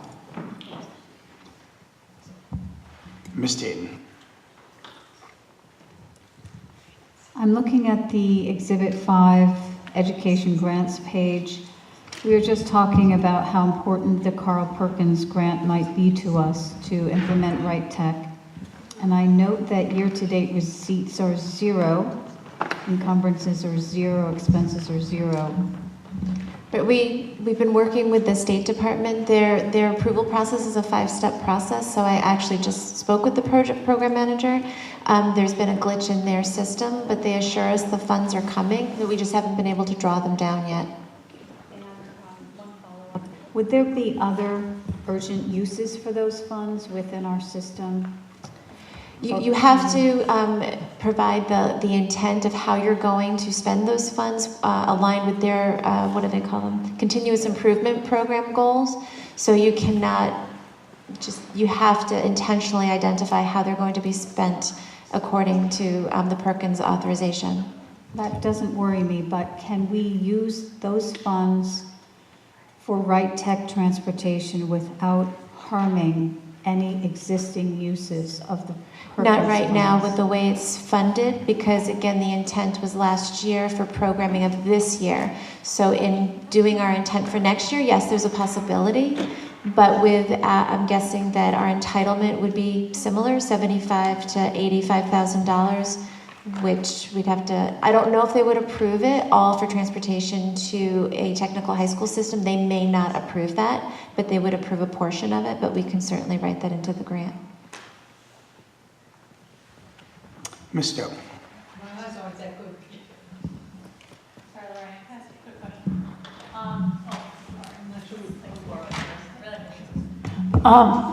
It's our audience at home. It's our audience at home. Sorry. Exhibit 4. I just want to make sure I'm reading this right, Lori. So in the bottom right corner, where it says percent balance February 25th, 2018.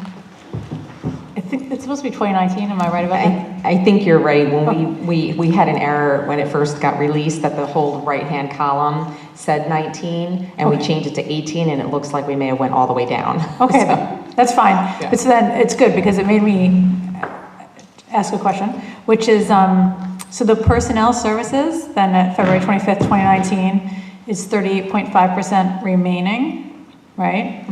So that's a very good thing. So we have basically an extra 5% or so in theory that we're ahead.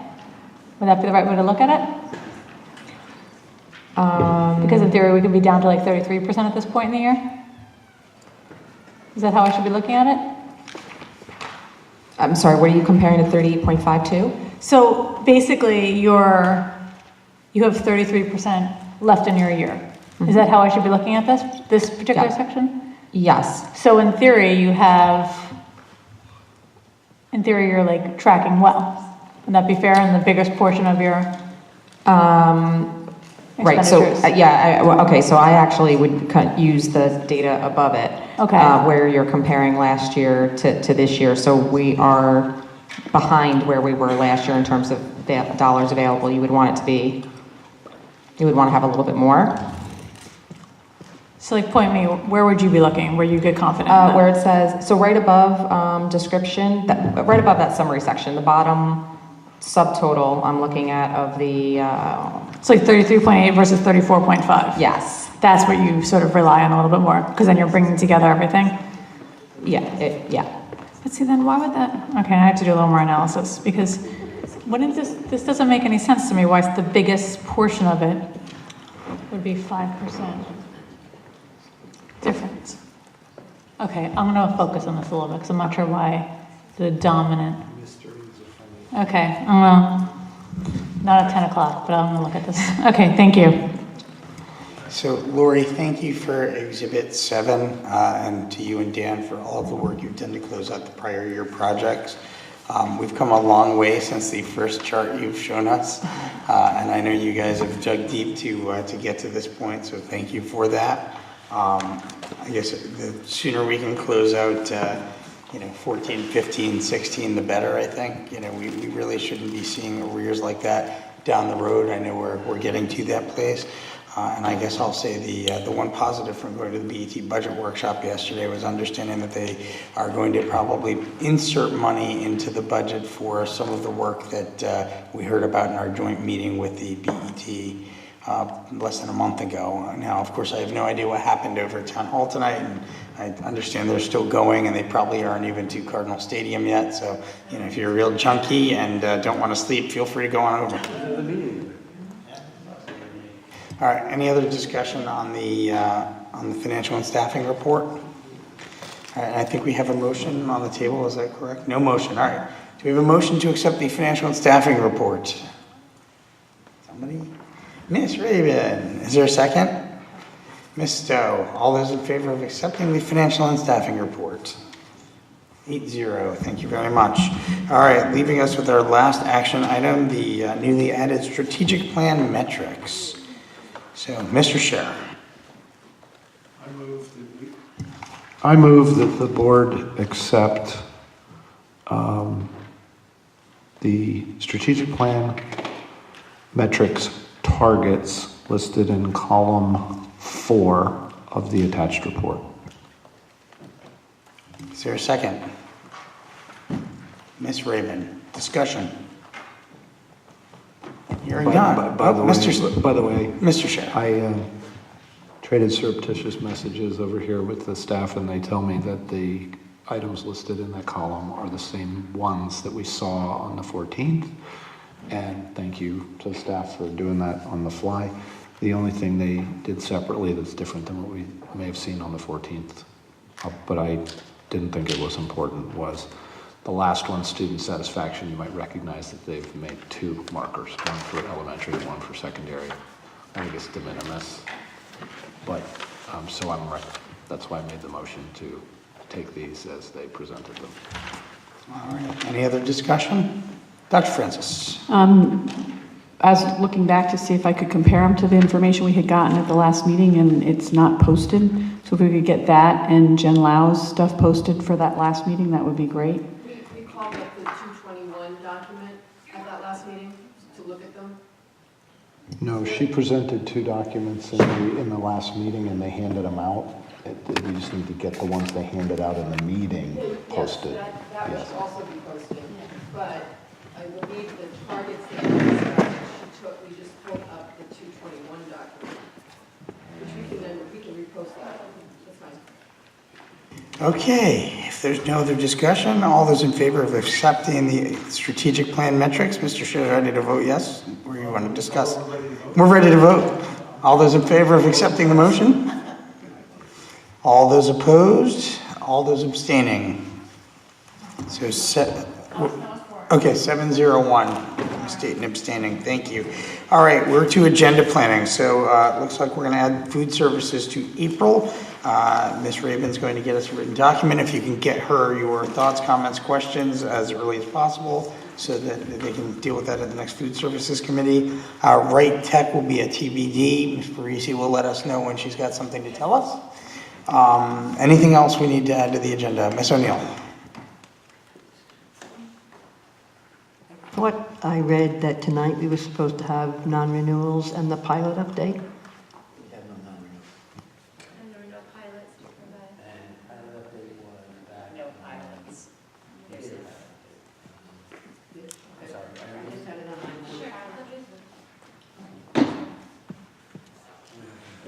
As with regard to pilots, we place them within the appropriate report.